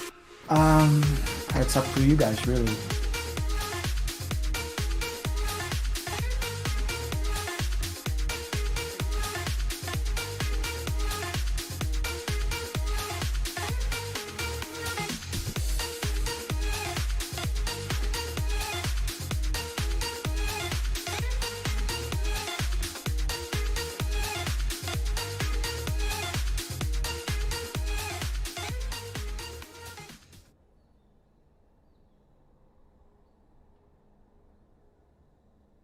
Ball once more, just swinging himself back in. Khan ends up falling to Mag. Once more, it looks inevitable for the Justice to win. The EMP comes out, it takes down the wall and Bebe as well. 5-man EMP, but it doesn't matter because the Justice find the W. The Chengdu Hunters and Shanghai Dragons from the east and the Dallas Fuel and Atlanta Reign from the west will face off in the playoffs this coming weekend. We've already covered a lot this episode, but so far it's just been FPS. So let's go check out the MOBA scene. The Dota 2 International finally has a venue and an official start date of October 7th in Bucharest, Romania. It also has all 18 teams set as the regional qualifiers finished up this week. This could be huge. There's 2 of them in there looking for that opening now. The jump, the call, it's good. Is it good enough? Oh, it's Aegis good. on Skylark, what a play! Now Blue Pleb tries to turn, see if they can find that finish. They're gonna be able to. It's a doomed up Lina, buys back. It's a long way to get back into this one. Luna is now dead as well. Focus trying to play cleanup. They take down Fishman. There's the call now afterwards onto the Hoodwink. Another triple kill for Focus. First down the morphling, in fact, Olmir, he's gonna die now, the RP's there. They got the egg off in time though, but the skewer right back into a 3-man RP. Oh, he found an even better one. Ulu, he'll get to work. Shiro trying to survive, can't do it though. The Sunder's not enough. There's no buybacks. A triple kill there from Ulu. Skewer more in, an ultra kill now, and well, there's only one left. The Western Europe qualifiers, OG Esports was able to take down Tundra Esports in the finals 3-2. getting revenge for their loss in the upper bracket finals. Jump forward, there's the stun that they need. They take down Skitter, he buys back now. They keep on chasing it on this one. Thompson trying to find 9, he gets him. It's a godlike spree, they can't get anything. As one by one, all of Tundra falls, OG doesn't even die, and GG is called. OG are going back to TI to defend their title. And the final qualifying team was Elephant. The Chinese qualifiers taking down eHome 3-1 in the finals. They as well lost in the upper bracket finals, but they won where it counted. There's 2 heroes that aren't going to be back into the fight. They don't have buyback. They'll use the refresher. They've got the hook shiny, and that lands on a sour. The Nimbus is down. The Thunder God's Wrath isn't going to be enough damage into the jetpack, and now trying to run, but they get the kill on a super. It's only super. The buyback's out. Sour can't survive. He's got buyback. It's still a 3v5. The Nimbuses are down. The Mega Creep secured. The damage is out, but Somnus moves in with the BKB and the blink forward. Eurus from the side in the trees has the refresher. There's the Terror Wave. Fearing them out of this qualifier. It's a full team wipe, and Elephant will qualify and book their ticket to TI. Going to be quite a big gap now that the International has been moved from August to October. Hopefully we get some good Dota content to fill up that time. Now, if we're talking about lots of good content, we need to look no further than League of Legends. We've been covering the multitude of events that have been going on for the last few weeks. Today we've got some results, we've got some highlights, and we've got one new event to mention. So let's start with that one. The Pacific Championship Series began this week. PSG Talon in the early lead with 4 weeks left to play. Team once again funnels up onto the ramp, leaving Rest alone though. Rest is gonna fall down, and Gemini is still pretty healthy going into the backline. That's a 3-man Arcane Barrage going into the fray as J-Team have to scatter and run away. How many members can they keep alive in this fight? Lika is chasing with Scissors wide open, doesn't find his next target, and J-Team got what they came for. The Turkish Champions League finished their group stage this week. Galatasaray Esports taking first place as they head into the playoffs. All of the other regions are still working through their round robins. I'm going to hit you with the top teams as we enjoy some highlights. In the LPL, Edward Gaming is in a comfortable first place. Kramer once more, just threatening the backline. Kramer will survive. Shea goes back. The Shuriken landed, but it's not going to be followed up on just yet. Fairness instead is the target on this front line, taken down by Jingyi, who walks away with his life, but actually finished off by Xie. But it was a sacrificial play. Takes 1 for 1 there. AD carry for mid laner. Kramer now gets chased down. Tian has a stopwatch to keep himself safe. And Shaolahu with another. In goes Shadow. He wants a bit of the action himself, but you can't go for that one. You can't finish off the Xin Zhao that easy. In the LCS, it's 100 Thieves on top. Can they do more? No, they can't. Moonfall pop. Pumelta will finally die at the end of the Laws. Lost dives in, but Broxter taking up what he can as TSM have actually found an angle here as Broxter is going to fall down. Now, Huni found Wild Turtle. Need one more carry to kill. Smoothie dead. And now Turtle going to go through and Finn. He might take a while to kill, but they're going to get him in the end as he takes down Sword Art. And Huni critically will take out Wild Turtle as Finn is so tanky. But Speaker barely will complete the ace for TSM. In the LCS Academy, it's the FlyQuest Academy currently holding down first place. For 2 trade, maybe they can clutch this one out now, but with no Nexus turrets, again, the waves will do the work for Immortals. They just have to stay alive. Don't die to TSM. Let the supers hit the Nexus. TSM will not be able to clear these out, but they're still fighting. There we go. Brady gets the kill. Cody's son, he answers it back. But there's too many minions. Immortals take down the Nexus. Immortals go 2-0 against TSM. The CDL has 2 teams tied for first, Flamengo Esports and Vorax Liberty. Same story in the LEC, where Fnatic and Rogue have the same record at the moment. It's a 3v3. Jesper has a lot of damage, but G2 have a lot of poke. Jesper, the one that you need to watch. If the Tristana lives, if the Tristana can get something done, it's going to be big. White Knight now running for the hills. Yanko's going over the wall. The Lee Sin is massive. Reckless from downtown. Big arrows coming in. Arrows finding kills. G2 taking the fight. They take out Jesper. White Knight steals the form, but it's not enough. Wonder and Reckless versus the world. They find the triple for Reckless. They can turn to the soul. In the LCK, Gen G Esports is winning a close race at the top. Front line, they're going in, but Summit immediately gets burst down. And that's the power of the Rhyme. It's going to go the way of Dread. He picks it up again, wins another smite fight, and maybe it's enough. They got to burst down Prince, but they can't quite get onto him. but still the kick is good enough, and now, oh man, Fate's still alive! What is going on? The Fate's gonna get it! Okay. Rascal Jester is holding the #1 spot in the LJL. And finally, the LLA has Rainbow 7 and Infinity with tied records. Lots of games have been played, and there are still tons more to come. Of course, I'll cover the results, and we'll always have highlights for you, but if you want a more detailed list of teams and records, the brackets for every event are always listed in the description below. Not much left to do now except cover our final game of the day, StarCraft 2. The GSL Code S continued with Group D this week, final group to secure the top 8. Great overcharge there, though. Carriers can do quite well against Hydras in some of these situations. Yeah, but the Hydra count is enough that all those interceptors are being shot down. But again, it's more than just the threat of the carriers here, and with not that many lurkers left, and these disruptor shots to be insane. Oh, very good disruptor shot there on top of those Hydras. Okay, Trap fighting back now. I don't know that this base at 3 o'clock can be salvaged. It just seems like there's more of every Chronox than there are Hydras right now, and that includes carriers. Solar. That's going to be a GG. Parting and Trap making it through there with pure Proton dominance. We also had the World Team League this week, which wrapped up their playoffs after nearly 4 months of games. Right. Oh. And she's pulling it back a bit. Tanks are going to spread out. I mean, Scarlet's basically going to have one attempt to bust through this army. She's going to have the attempt for Infestors coming forward. The scan goes down, so we can start to target down those Infestors, though the Neural should be minimalized. Oh, I don't think this is going to be it for Scarlet. She's losing so much. There's still tanks on the high ground. Innovation. Banelings are they going to be? Roach Ravager morphing at the moment. Dark has no gas, and I don't know if he even made Banelings yet.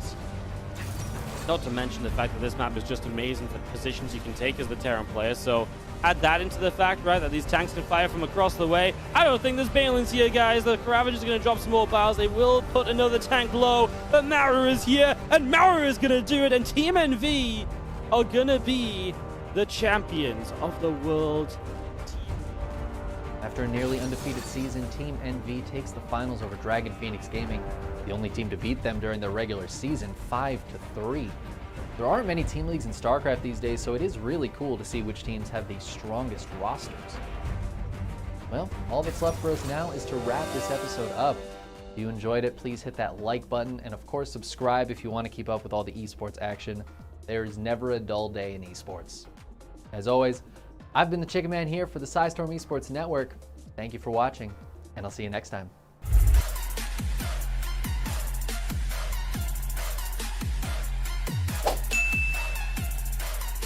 Right.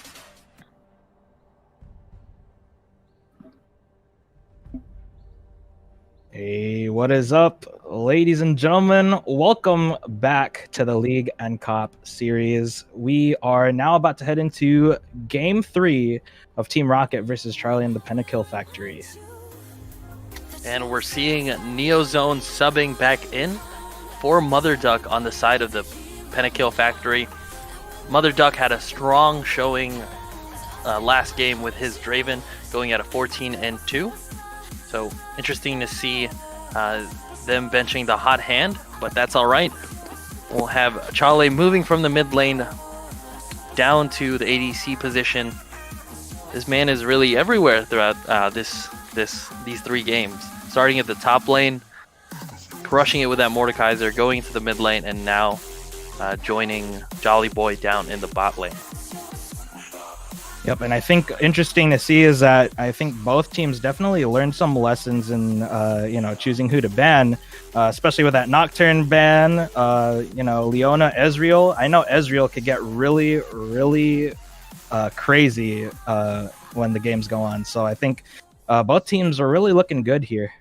Yeah, they really banned out CeeLo B's ADC options on the side of PentaKill Factory.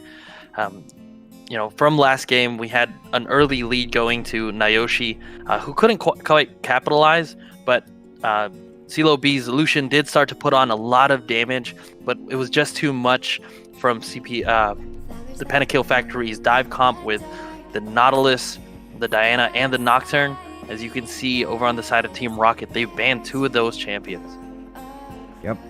And I think, too, we're also going to see both of these teams really just take the time to readjust yet again for a third game, because I think both teams were, really firing things that they had up their sleeves. So definitely good to see that as well. Yep, and Meta Awesome, much living up to his name, shaking up the meta this game with a Darius jungle. Now, Darius has had some buffs that make him a bit of a better choice for that jungle spot, but still not seeing a lot of Darius junglers out there. We'll see how he's gonna make an impact with this Darius. I'm willing to bet he's gonna take Ghost so that he can get to the lanes and make a more effective gank.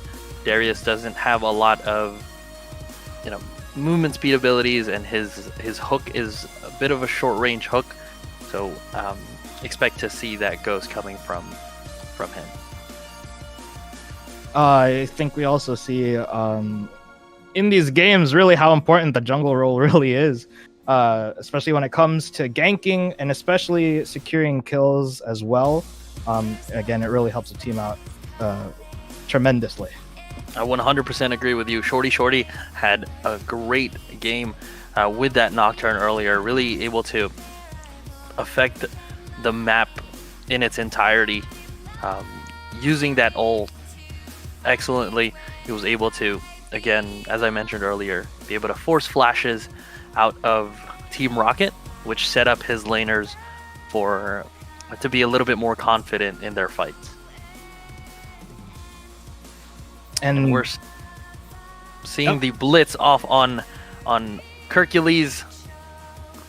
They banned the Leona this time around, but definitely not Blitzcrank is making an appearance in today's game, going against Jolly Boy's Psyops Pike, as his Nautilus was banned this time around as well.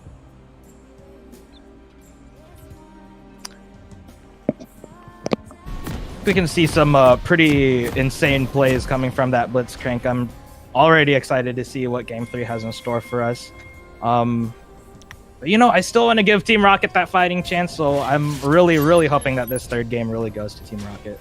Yeah, and quick shout out to Yellow Mellow Knight, who had a great game last game. He actually led the team in gold earned, really being able to put a lot of pressure on the top side, getting that third tier tower quickly. I'd love to see him be part of the team fight a little bit more, because his ult can really change the game. He did lots of damage, and looks like Neozone is going to get caught out with a flash and gets pulled early, and down goes Neozone. Quick early kill before the 1 minute mark, and Team Rocket is going to be happy with that. Oh, Jolly Boy with a grab on CeeLo B. CeeLo B looking for that fourth shot on anyone.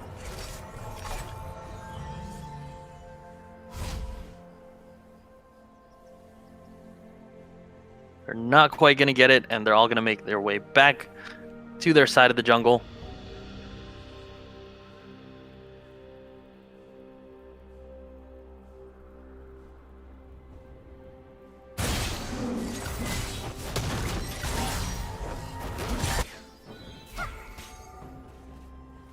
And we'll see the Blitzcrank over on that river bush. I wonder if they're going to make an attempt at a level 2 gank here for Meta Awesome. Oh, much to my surprise, he did not go with the Ghost after all.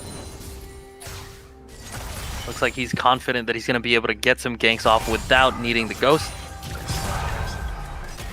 But he will be able to have that flash throughout the game.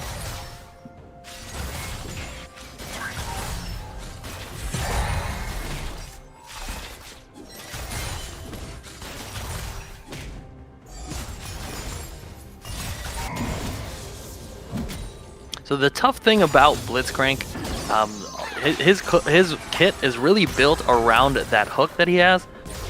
So when you miss that hook, it's really tough to keep engaging. Right, and oftentimes if you miss that hook, you'll just hook a minion in and Great traps by Chale, and Kirk manages to be able to walk around them and not get caught.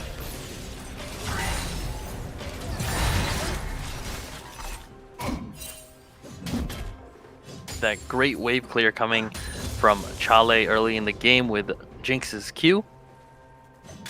And yet again, we have Yellow Mellow Knight and Oyolicious duking it out at the top lane with the same matchup with Nasus and Wukong.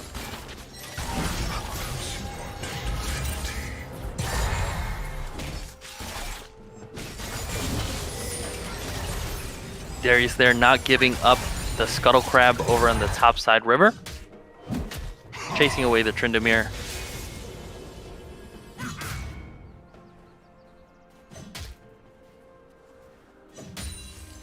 And Yellow Mellow Knight doing a good job freezing that wave in a spot that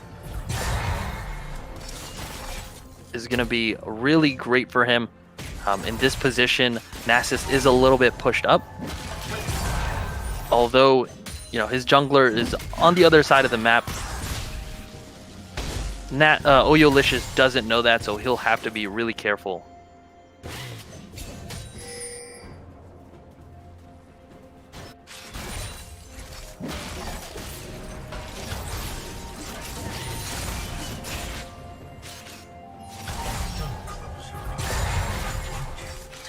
Darius making his way towards the bot lane with a level advantage on Shorty. Shorty, he does have a better jungle clear right now, and it looks like Team Rocket is looking for a fight here.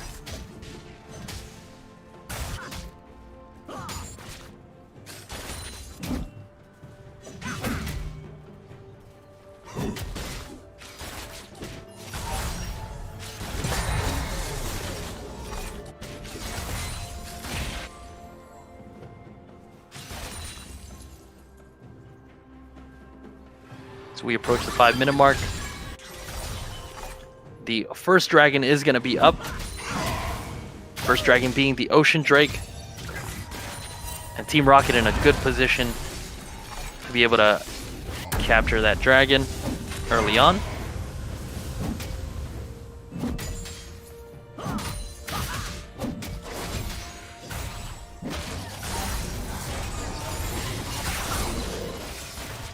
And fourth shot prepped by CeeLo B. Jolly Boy and Chale able to get out of its range before taking that crit damage.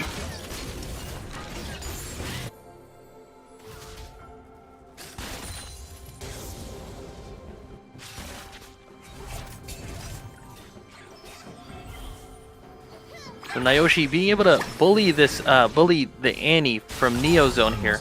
He's taking an early CS lead, 37-19.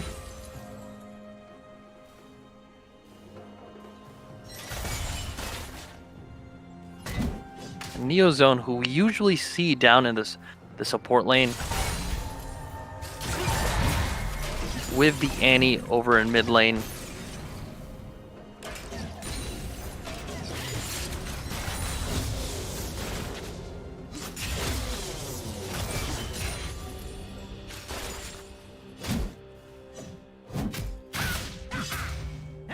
Yellow Mellow Knight, oh, going in for Oyolicious. Can he get the kill?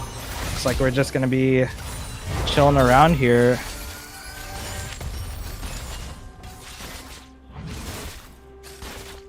I think it was really interesting to see that early invade coming from Team Rocket.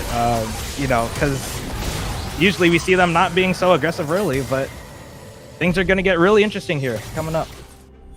That flash knock up from Hercules, although CeeLo B was a little bit out of range to follow up.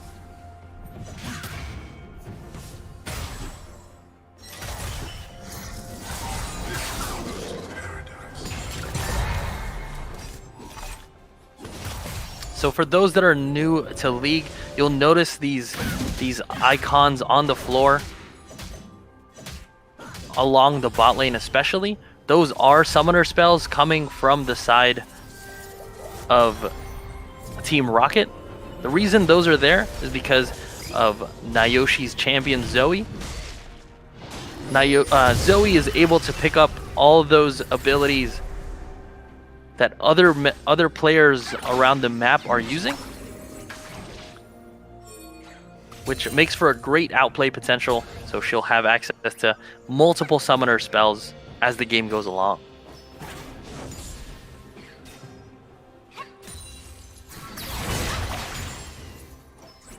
Great stun there by Neozone, and was able to put a lot of damage onto Nayoshi. Mistimes the ult and wasn't quite able to get the stun off on Nayoshi.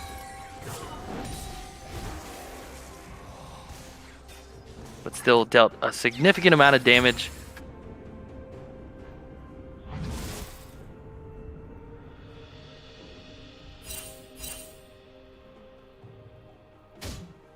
And we are seeing CS leads all across the map for Team Rocket, with fairly sizable leads, especially in the mid and top lanes. We'll see how Yellow Mellow and Nayoshi are going to take advantage of that as we go on deeper into the game.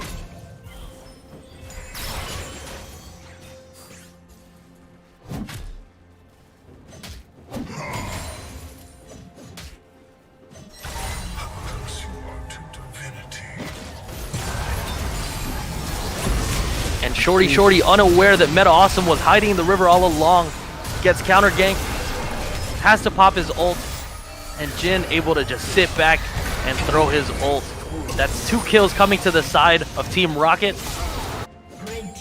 Make that 3, and Meta Awesome wanted to put the bleed onto the Jin, or onto the Jinx, and loses his life in the process.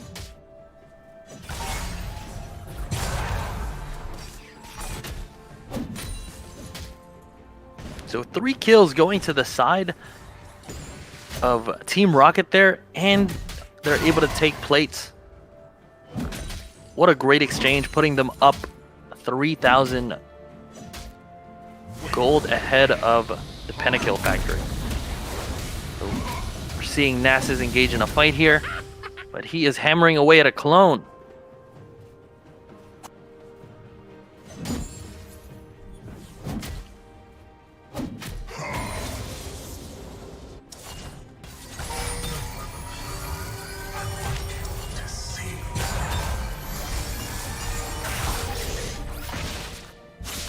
Hercules just misses the hook there.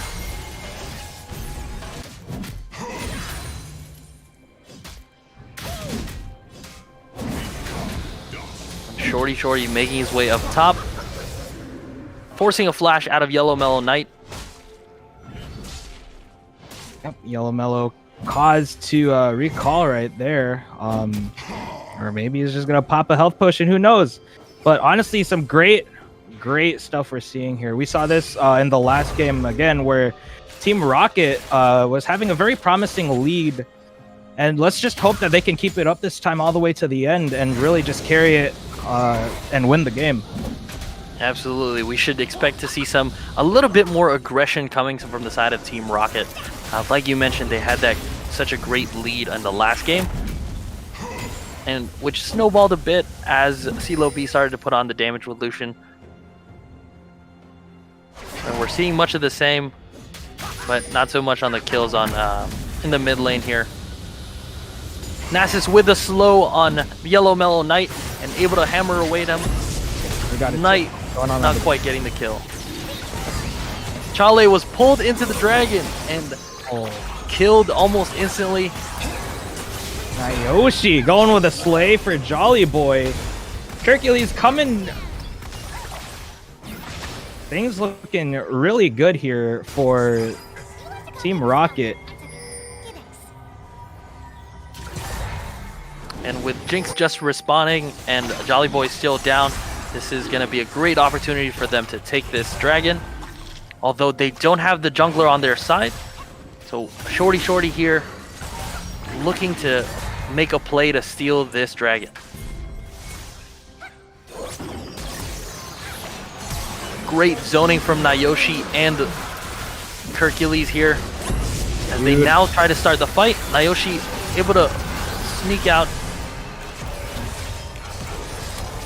Neozone looking very vulnerable here. Looks like we're gonna slay Jolly Boy. Jolly Boy sent right back to the fountain.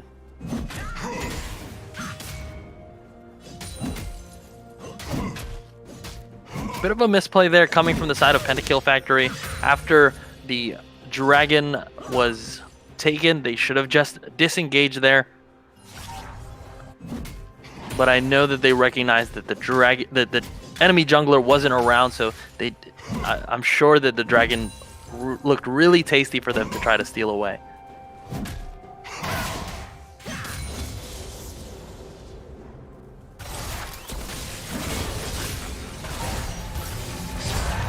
So we're gonna see another fight almost here. Bot lane looking pretty good. Top lane again also looking really good. Yellow Mellow dealing some damage here on Oyolicious. Turret plating will fall soon.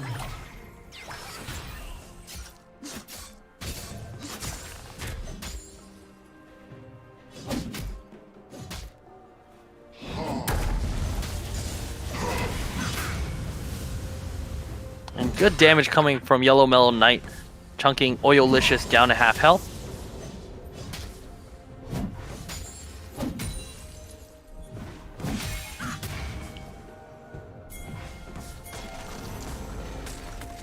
And Shorty coming to the rescue here.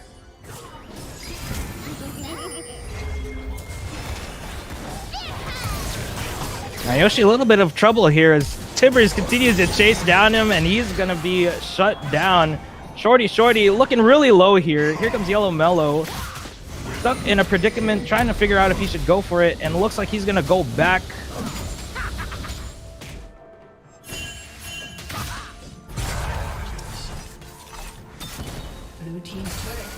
Rewinding just a second there, that Jolly Boy with the roam over to mid lane, able to get there in time to be able to ult Nayoshi, take the gold, and give his mid laner some much needed relief there.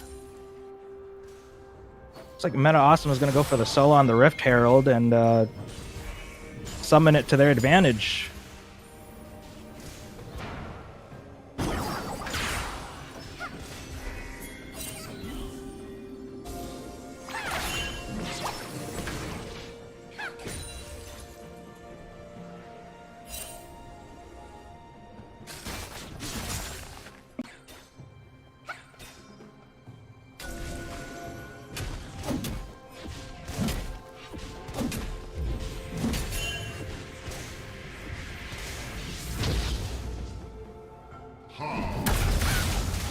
Meta Awesome and Mellow Knight. Oyolicious at a bad spot here. The flash from Meta Awesome, and able to donate that kill over to Yellow Mellow Knight. And then we're gonna see another one. Jolly Boy chunked down here. Manages to dodge the ult from Chale, and Chale just letting Hercules have it as Jolly Boy looks for the assassination and gets CeeLo B. He is not going anywhere but the fountain.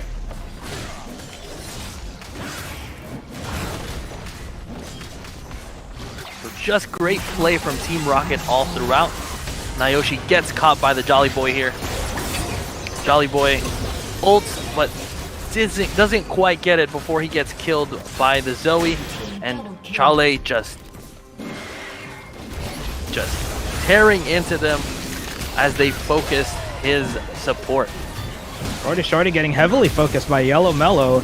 Yellow Mellow gonna take a heavy damage, and he's gonna go down with Shorty being able to escape for the day.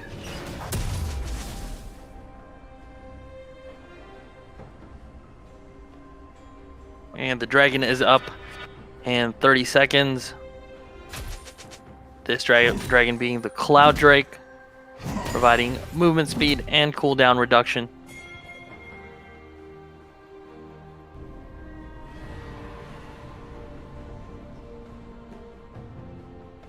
So 1800 gold lead on the side of Team Rocket here.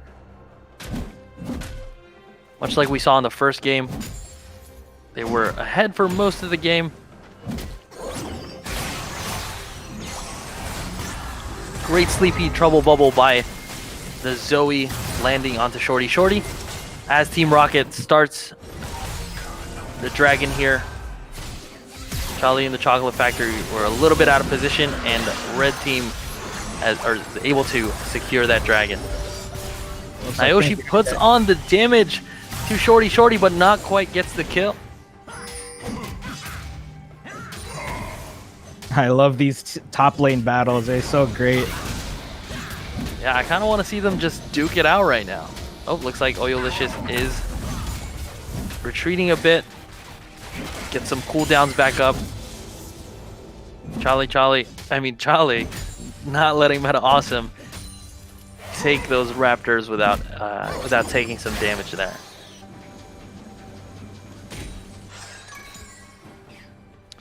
See, this is a perfect example of great vision control over to the side of Team Rocket. See all of those red wards on your mini-map here, especially on the bottom side. They are looking to pressure Jolly Boy and Charlie a lot, because Jolly Boy is starting to snowball here. Great flash from Hercules to avoid that kill.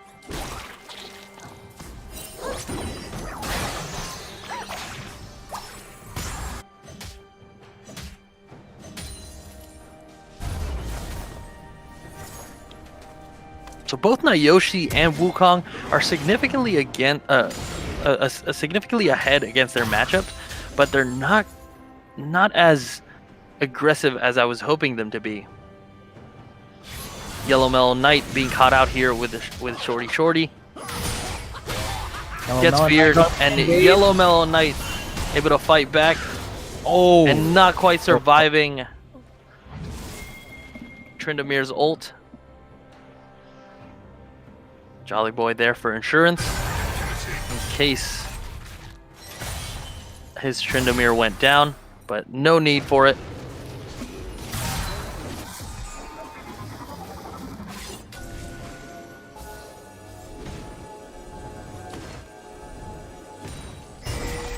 Hercules doing a great job of putting down vision on the map and clearing wards.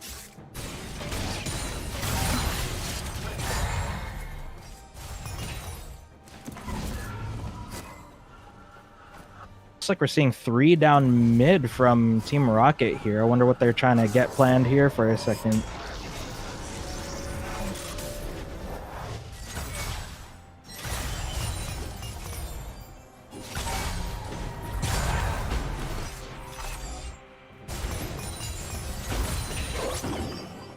Ooh.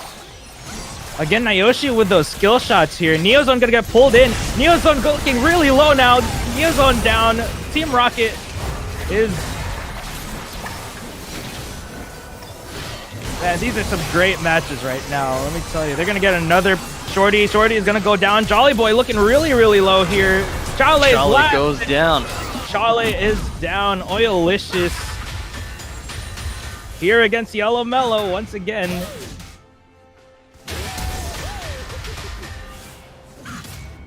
Does he get the secure? He does get the secure, and Team Rocket will ace Charlie and the PentaKill Factory.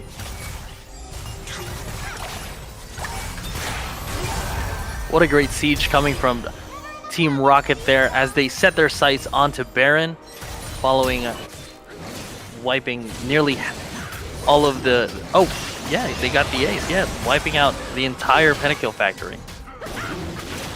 This is going to look a little scary here as we prepare to get the Baron here. We're going to see if Charlie and the PentaKill Factory can come in and steal the Baron, but things are looking very slim.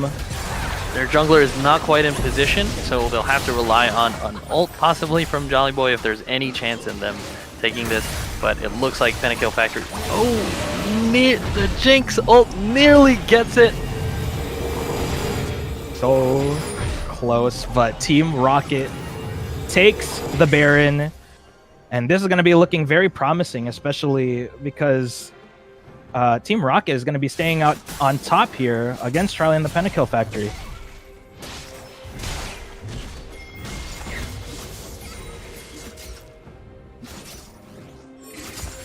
Yeah, and I think the PentaKill Factory here knew that there was really no chance for them to get that Baron, so they went straight to Dragon, cleared the vision, and did their best to set up this Dragon fight right now.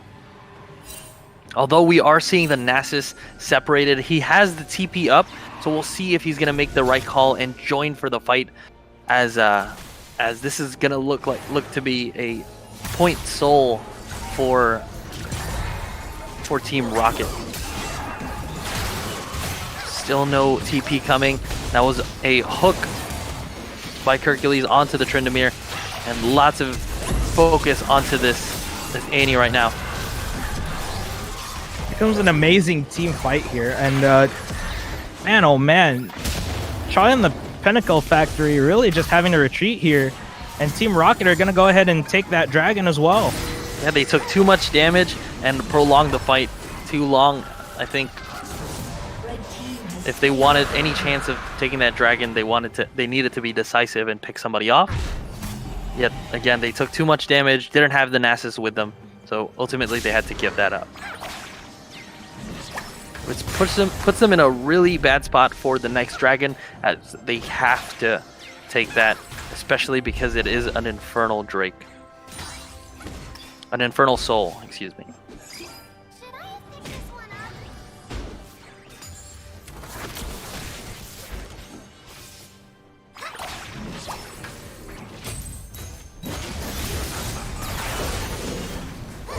Tier 2 tower going down. And not much the PentaKill Factory can do about it. The Jhin is just in bot lane split pushing and will probably be able to take this tier 2 turret down bot lane as well. Yellow Mellow chasing Oilicious all the way down for another kill. Yellow Mellow is on fire. 4 deaths and 4 kills and 2 deaths. Tied for leading frag over on Team Rocket. What a great game.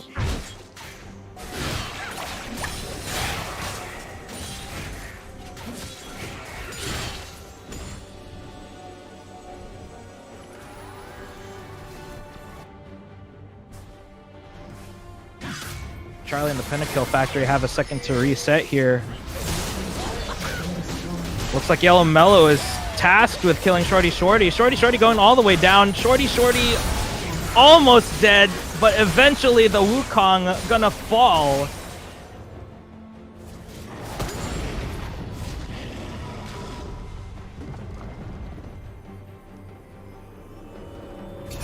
So a bit of an overextension there from Yellow Mellow Knight. But no objectives to take for Charlie and the PentaKill Factory, as they jump onto Nayoshi and get a second kill here. This is going to be their window to push to their lanes and get some gold back and claw their way back into this game.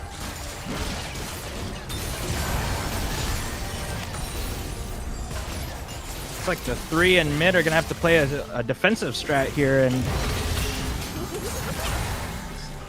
looks like they're just going to play for pokes here, but nothing much other than that. So PentaKill Factory not really able to take advantage of those 2 picks, because there was still a lot of damage coming from the Darius and Jhin over in the mid lane.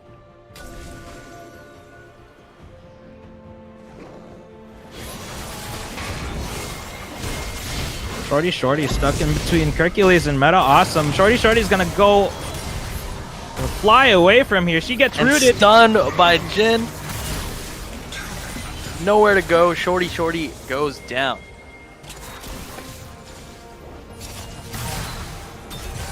And all throughout the game, Team Rocket has done a great job of finding kills and capitalizing on those kills. So they're gonna a pull from Meta Awesome there, as Jolly Boy starts to bleed out, and he is going to chase him down.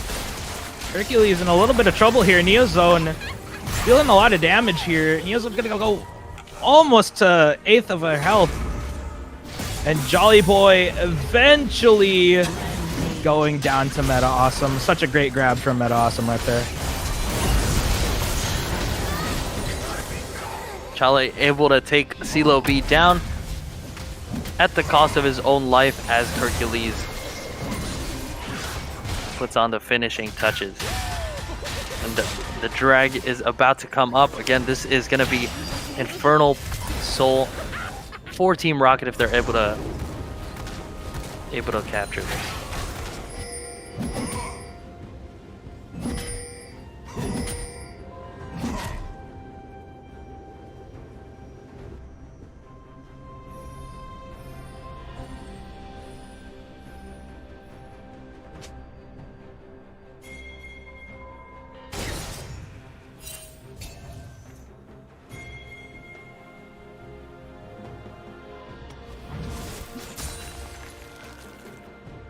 This is going to look interesting for both teams, as both have to figure out who's going to slay the dragon. It looks like Team Rocket's already on it.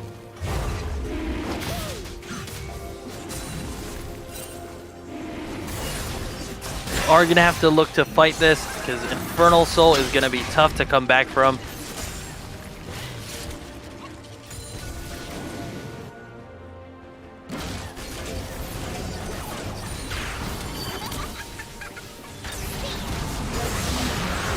Red team is going to take the dragon, and then the whole team is going to go in for a fight, and oh boy. Even with the Undying Rage, Tryndamere goes down. Meta also flashes over looking for the Jolly Boy once again. That's 4 kills on the side of Team Rocket there with the Infernal Soul. It's looking bleak for Charlie in the PentaKill factory here. For at least 20 seconds, he is going to be by himself facing the Titans of Team Rocket here. Down mid here. Getting that inhib and finally maybe fighting their way.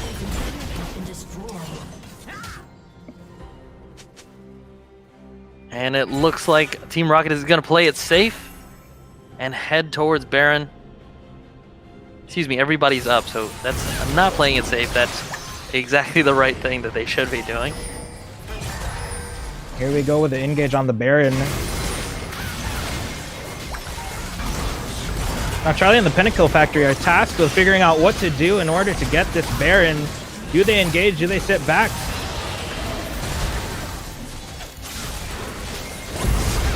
Hercules having to fight off members of Charlie and the PentaKill factory over here. And CeeLo deletes Jolly Boy with his W.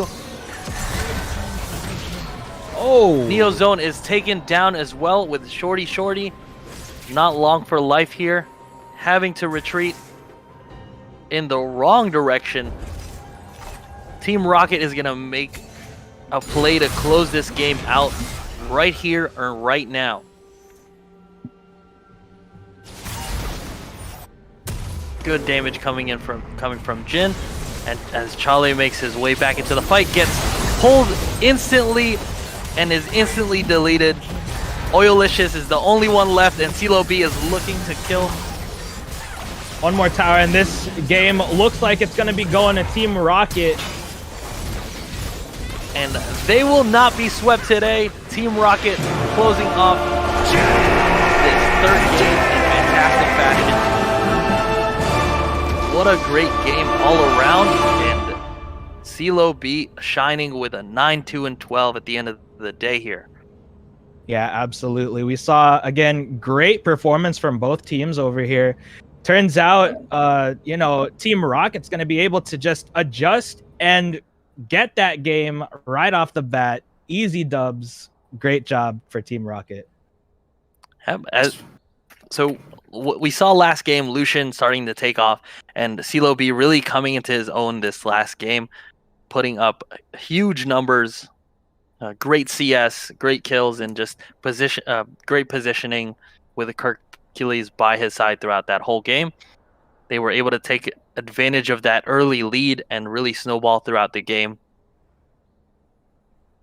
All right, for a second night in a row, we have the team that's down 0-2 take the third game, and that was a pretty good game actually. It was pretty close all throughout. It's not until the end where Team Rocket pulled away. But I was really proud of our boy there, Yellow Mellow Knight, doing very well there. So yes. he's improving. I hope I can reach his levels, but let's see who's gonna be joining us for an interview here. But what do you think? What adjustments do you think specifically that Team Rocket did to take this game 3? Rovi, you want to take a crack at it first? Man, I think Team Rocket, honestly, I think the circumstances really just lined up for them, especially when it came to just that ace. I think that ace really just lined it up for them when they got that dragon and then they slain that Baron back to back. I think that set them up for a great success with that ace, especially. I totally agree, and they stayed aggressive throughout this whole game. Meta Awesome did a great job of impacting all of the lanes, and once Team Rocket really had that feel for their lead, they stayed aggressive throughout the whole game, pushing and being able to capitalize on the kills that they were able to capture. Well, speaking of Meta Awesome, he's now joining us here at our cast. Meta Awesome, that was a great game by you. How do you guys feel? I felt we did it was a learning process, really. It was like we were getting to know both ourselves and the other team during that entire thing. And by the third game, yeah, that's when it all just like went all into play. Everything went together. All the pieces were in the puzzle, yeah. So, since it's only 3 games, would you say that if this was a best of 5, you guys would have had a better opportunity? I'd say it was... That's a good question, honestly. I see that you guys have started to develop momentum. It actually started in game 2, we just wasn't able to close it out. But this game 3, you guys were actually able to finish seal the deal there. So, if I was to see you guys in game 4, I think the trajectory there was really good. Casters, do you guys have any questions here for Meta Awesome? Yes, Meta Awesome, I mentioned in the beginning of the game here, but a sneaky pick there with the Darius in the jungle. Is this something that you've practiced or kind of just wanted to take a shot at this game? Darius jungle was a thing I really liked, like, even before they buffed his jungle clear, even before they gave him, like, healing on his Q in the jungle. It's something I did, like, a long time ago, and I just thought, we're all in here for the fun, And the real thing is, I don't like playing meta junglers and stuff. I really don't. So if you look at my matches, you see like Shaco and all that stuff. But like the real fun is playing like Garen, Darius, things that you don't. Yeah, you remember. Yeah. You remember. But yeah, things that shouldn't be in the jungle that are in the jungle. Like I miss Trailblazer, man. I miss Trailblazer. Yeah, I was really surprised that you didn't take Ghost, but how could I have doubted you? You were able to chase down those kills anyway. Used your flash to find hooks at really great opportunities, and so just a great all-around game. Right, that's also why I brought Phase Rush. I was thinking of Predator or Phase Rush, and I just thought, yeah. And that Deadman's Plate sure helped out a lot. Yeah. I'm sure. Alright, so your next game is actually on Monday, the 26th, and you guys are facing our Rovi's team here, SFC Telecom T1. Is there anything you want to say to Rovi before you guys face him off on Monday? Just expect the unexpected. I like that. Yeah. Well, we look forward to seeing you guys play on Monday. Congratulations again. I'm really happy seeing a 2-1, especially after starting 2-0, and it was a really entertaining game. So thanks again for joining us, Meta Awesome. Aye, thank you all. All right, thank you. All right, so this was our last game of the night. Again, we have our next broadcast on Monday, 7 p.m. And it's going to be, like I said earlier, Team Rocket versus SFC Telecom T1. Rovi, what are you guys going to need to do to prepare for that game? Honestly, just what Meta Awesome said, man. Prepare for the unexpected, expect the unexpected. I think we're going to have to make a couple of changes to our comp, but, again, I think just being in it for the fun, is all we need, man. Great, looking forward to it. And Keyline here, you guys are playing CPF here tonight, that played tonight, on Tuesday, the next day. Anything that you guys are preparing for that specifically? It's going to be hard to prepare, seeing as Charlie likes to play musical chairs with his team. But I think just having a good game plan, being able to pick champions that have good synergy and, you know, control the vision throughout the game, is going to lead us to the victory next week. Watch out, PentaKill Factory. Yeah, Shelley played really well tonight. Especially the first game there, where he really dominated. So we look forward to seeing him again on Tuesday. I think that's it for tonight. Do you guys have any shout-outs to give before we end the stream? Rovi? I just want to shout out my team cap there, Pau. Shout out to you, buddy. Thanks for, really just being an awesome team captain, calling the shots, and just really hyping the chat up as well, as we saw earlier today. And yeah, man, and SFC Telecom T1, just keep it up, man. You guys are awesome. All right, and our commissioner here and member of Joe Mama, Team Joe Mama. Yeah, want to give a quick shout out to my older brother Kuyakino, Kuyakim, and my dad. They've been sharing the link throughout our SFC and CFC family in Florida. Thank you guys so much for tuning in, and all the viewers. And one quick shout out to Ricky, who had awesome games today. Yellow Mellow. Really, that was a great surprise. You'd love to see it. But yeah, we'll see you guys again next week. Join us for week 3 as we go deeper into the season. All right, and a quick shout out and thank to Psystorm Gaming, KJ Freedom. Thanks for having us once again, running the production there. Look at all those monitors, making sure we're in tip-top shape here in the stream. Thank you to all the viewers, like T-Lime said, and also to our 2 mods in chat there, Trillian and Gabby Dente. Thank you. Thanks a lot. And we'll see you guys. Do you mind if I get a shout out? Do you mind if I get a shout out too? Yes. I'd like to shout out my boy Kim, TYKP320. Couldn't be here this game. He's usually our mid laner, but it's his birthday today, so happy birthday, Kim.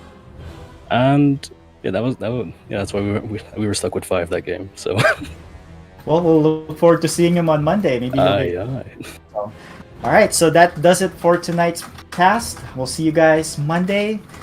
Good games.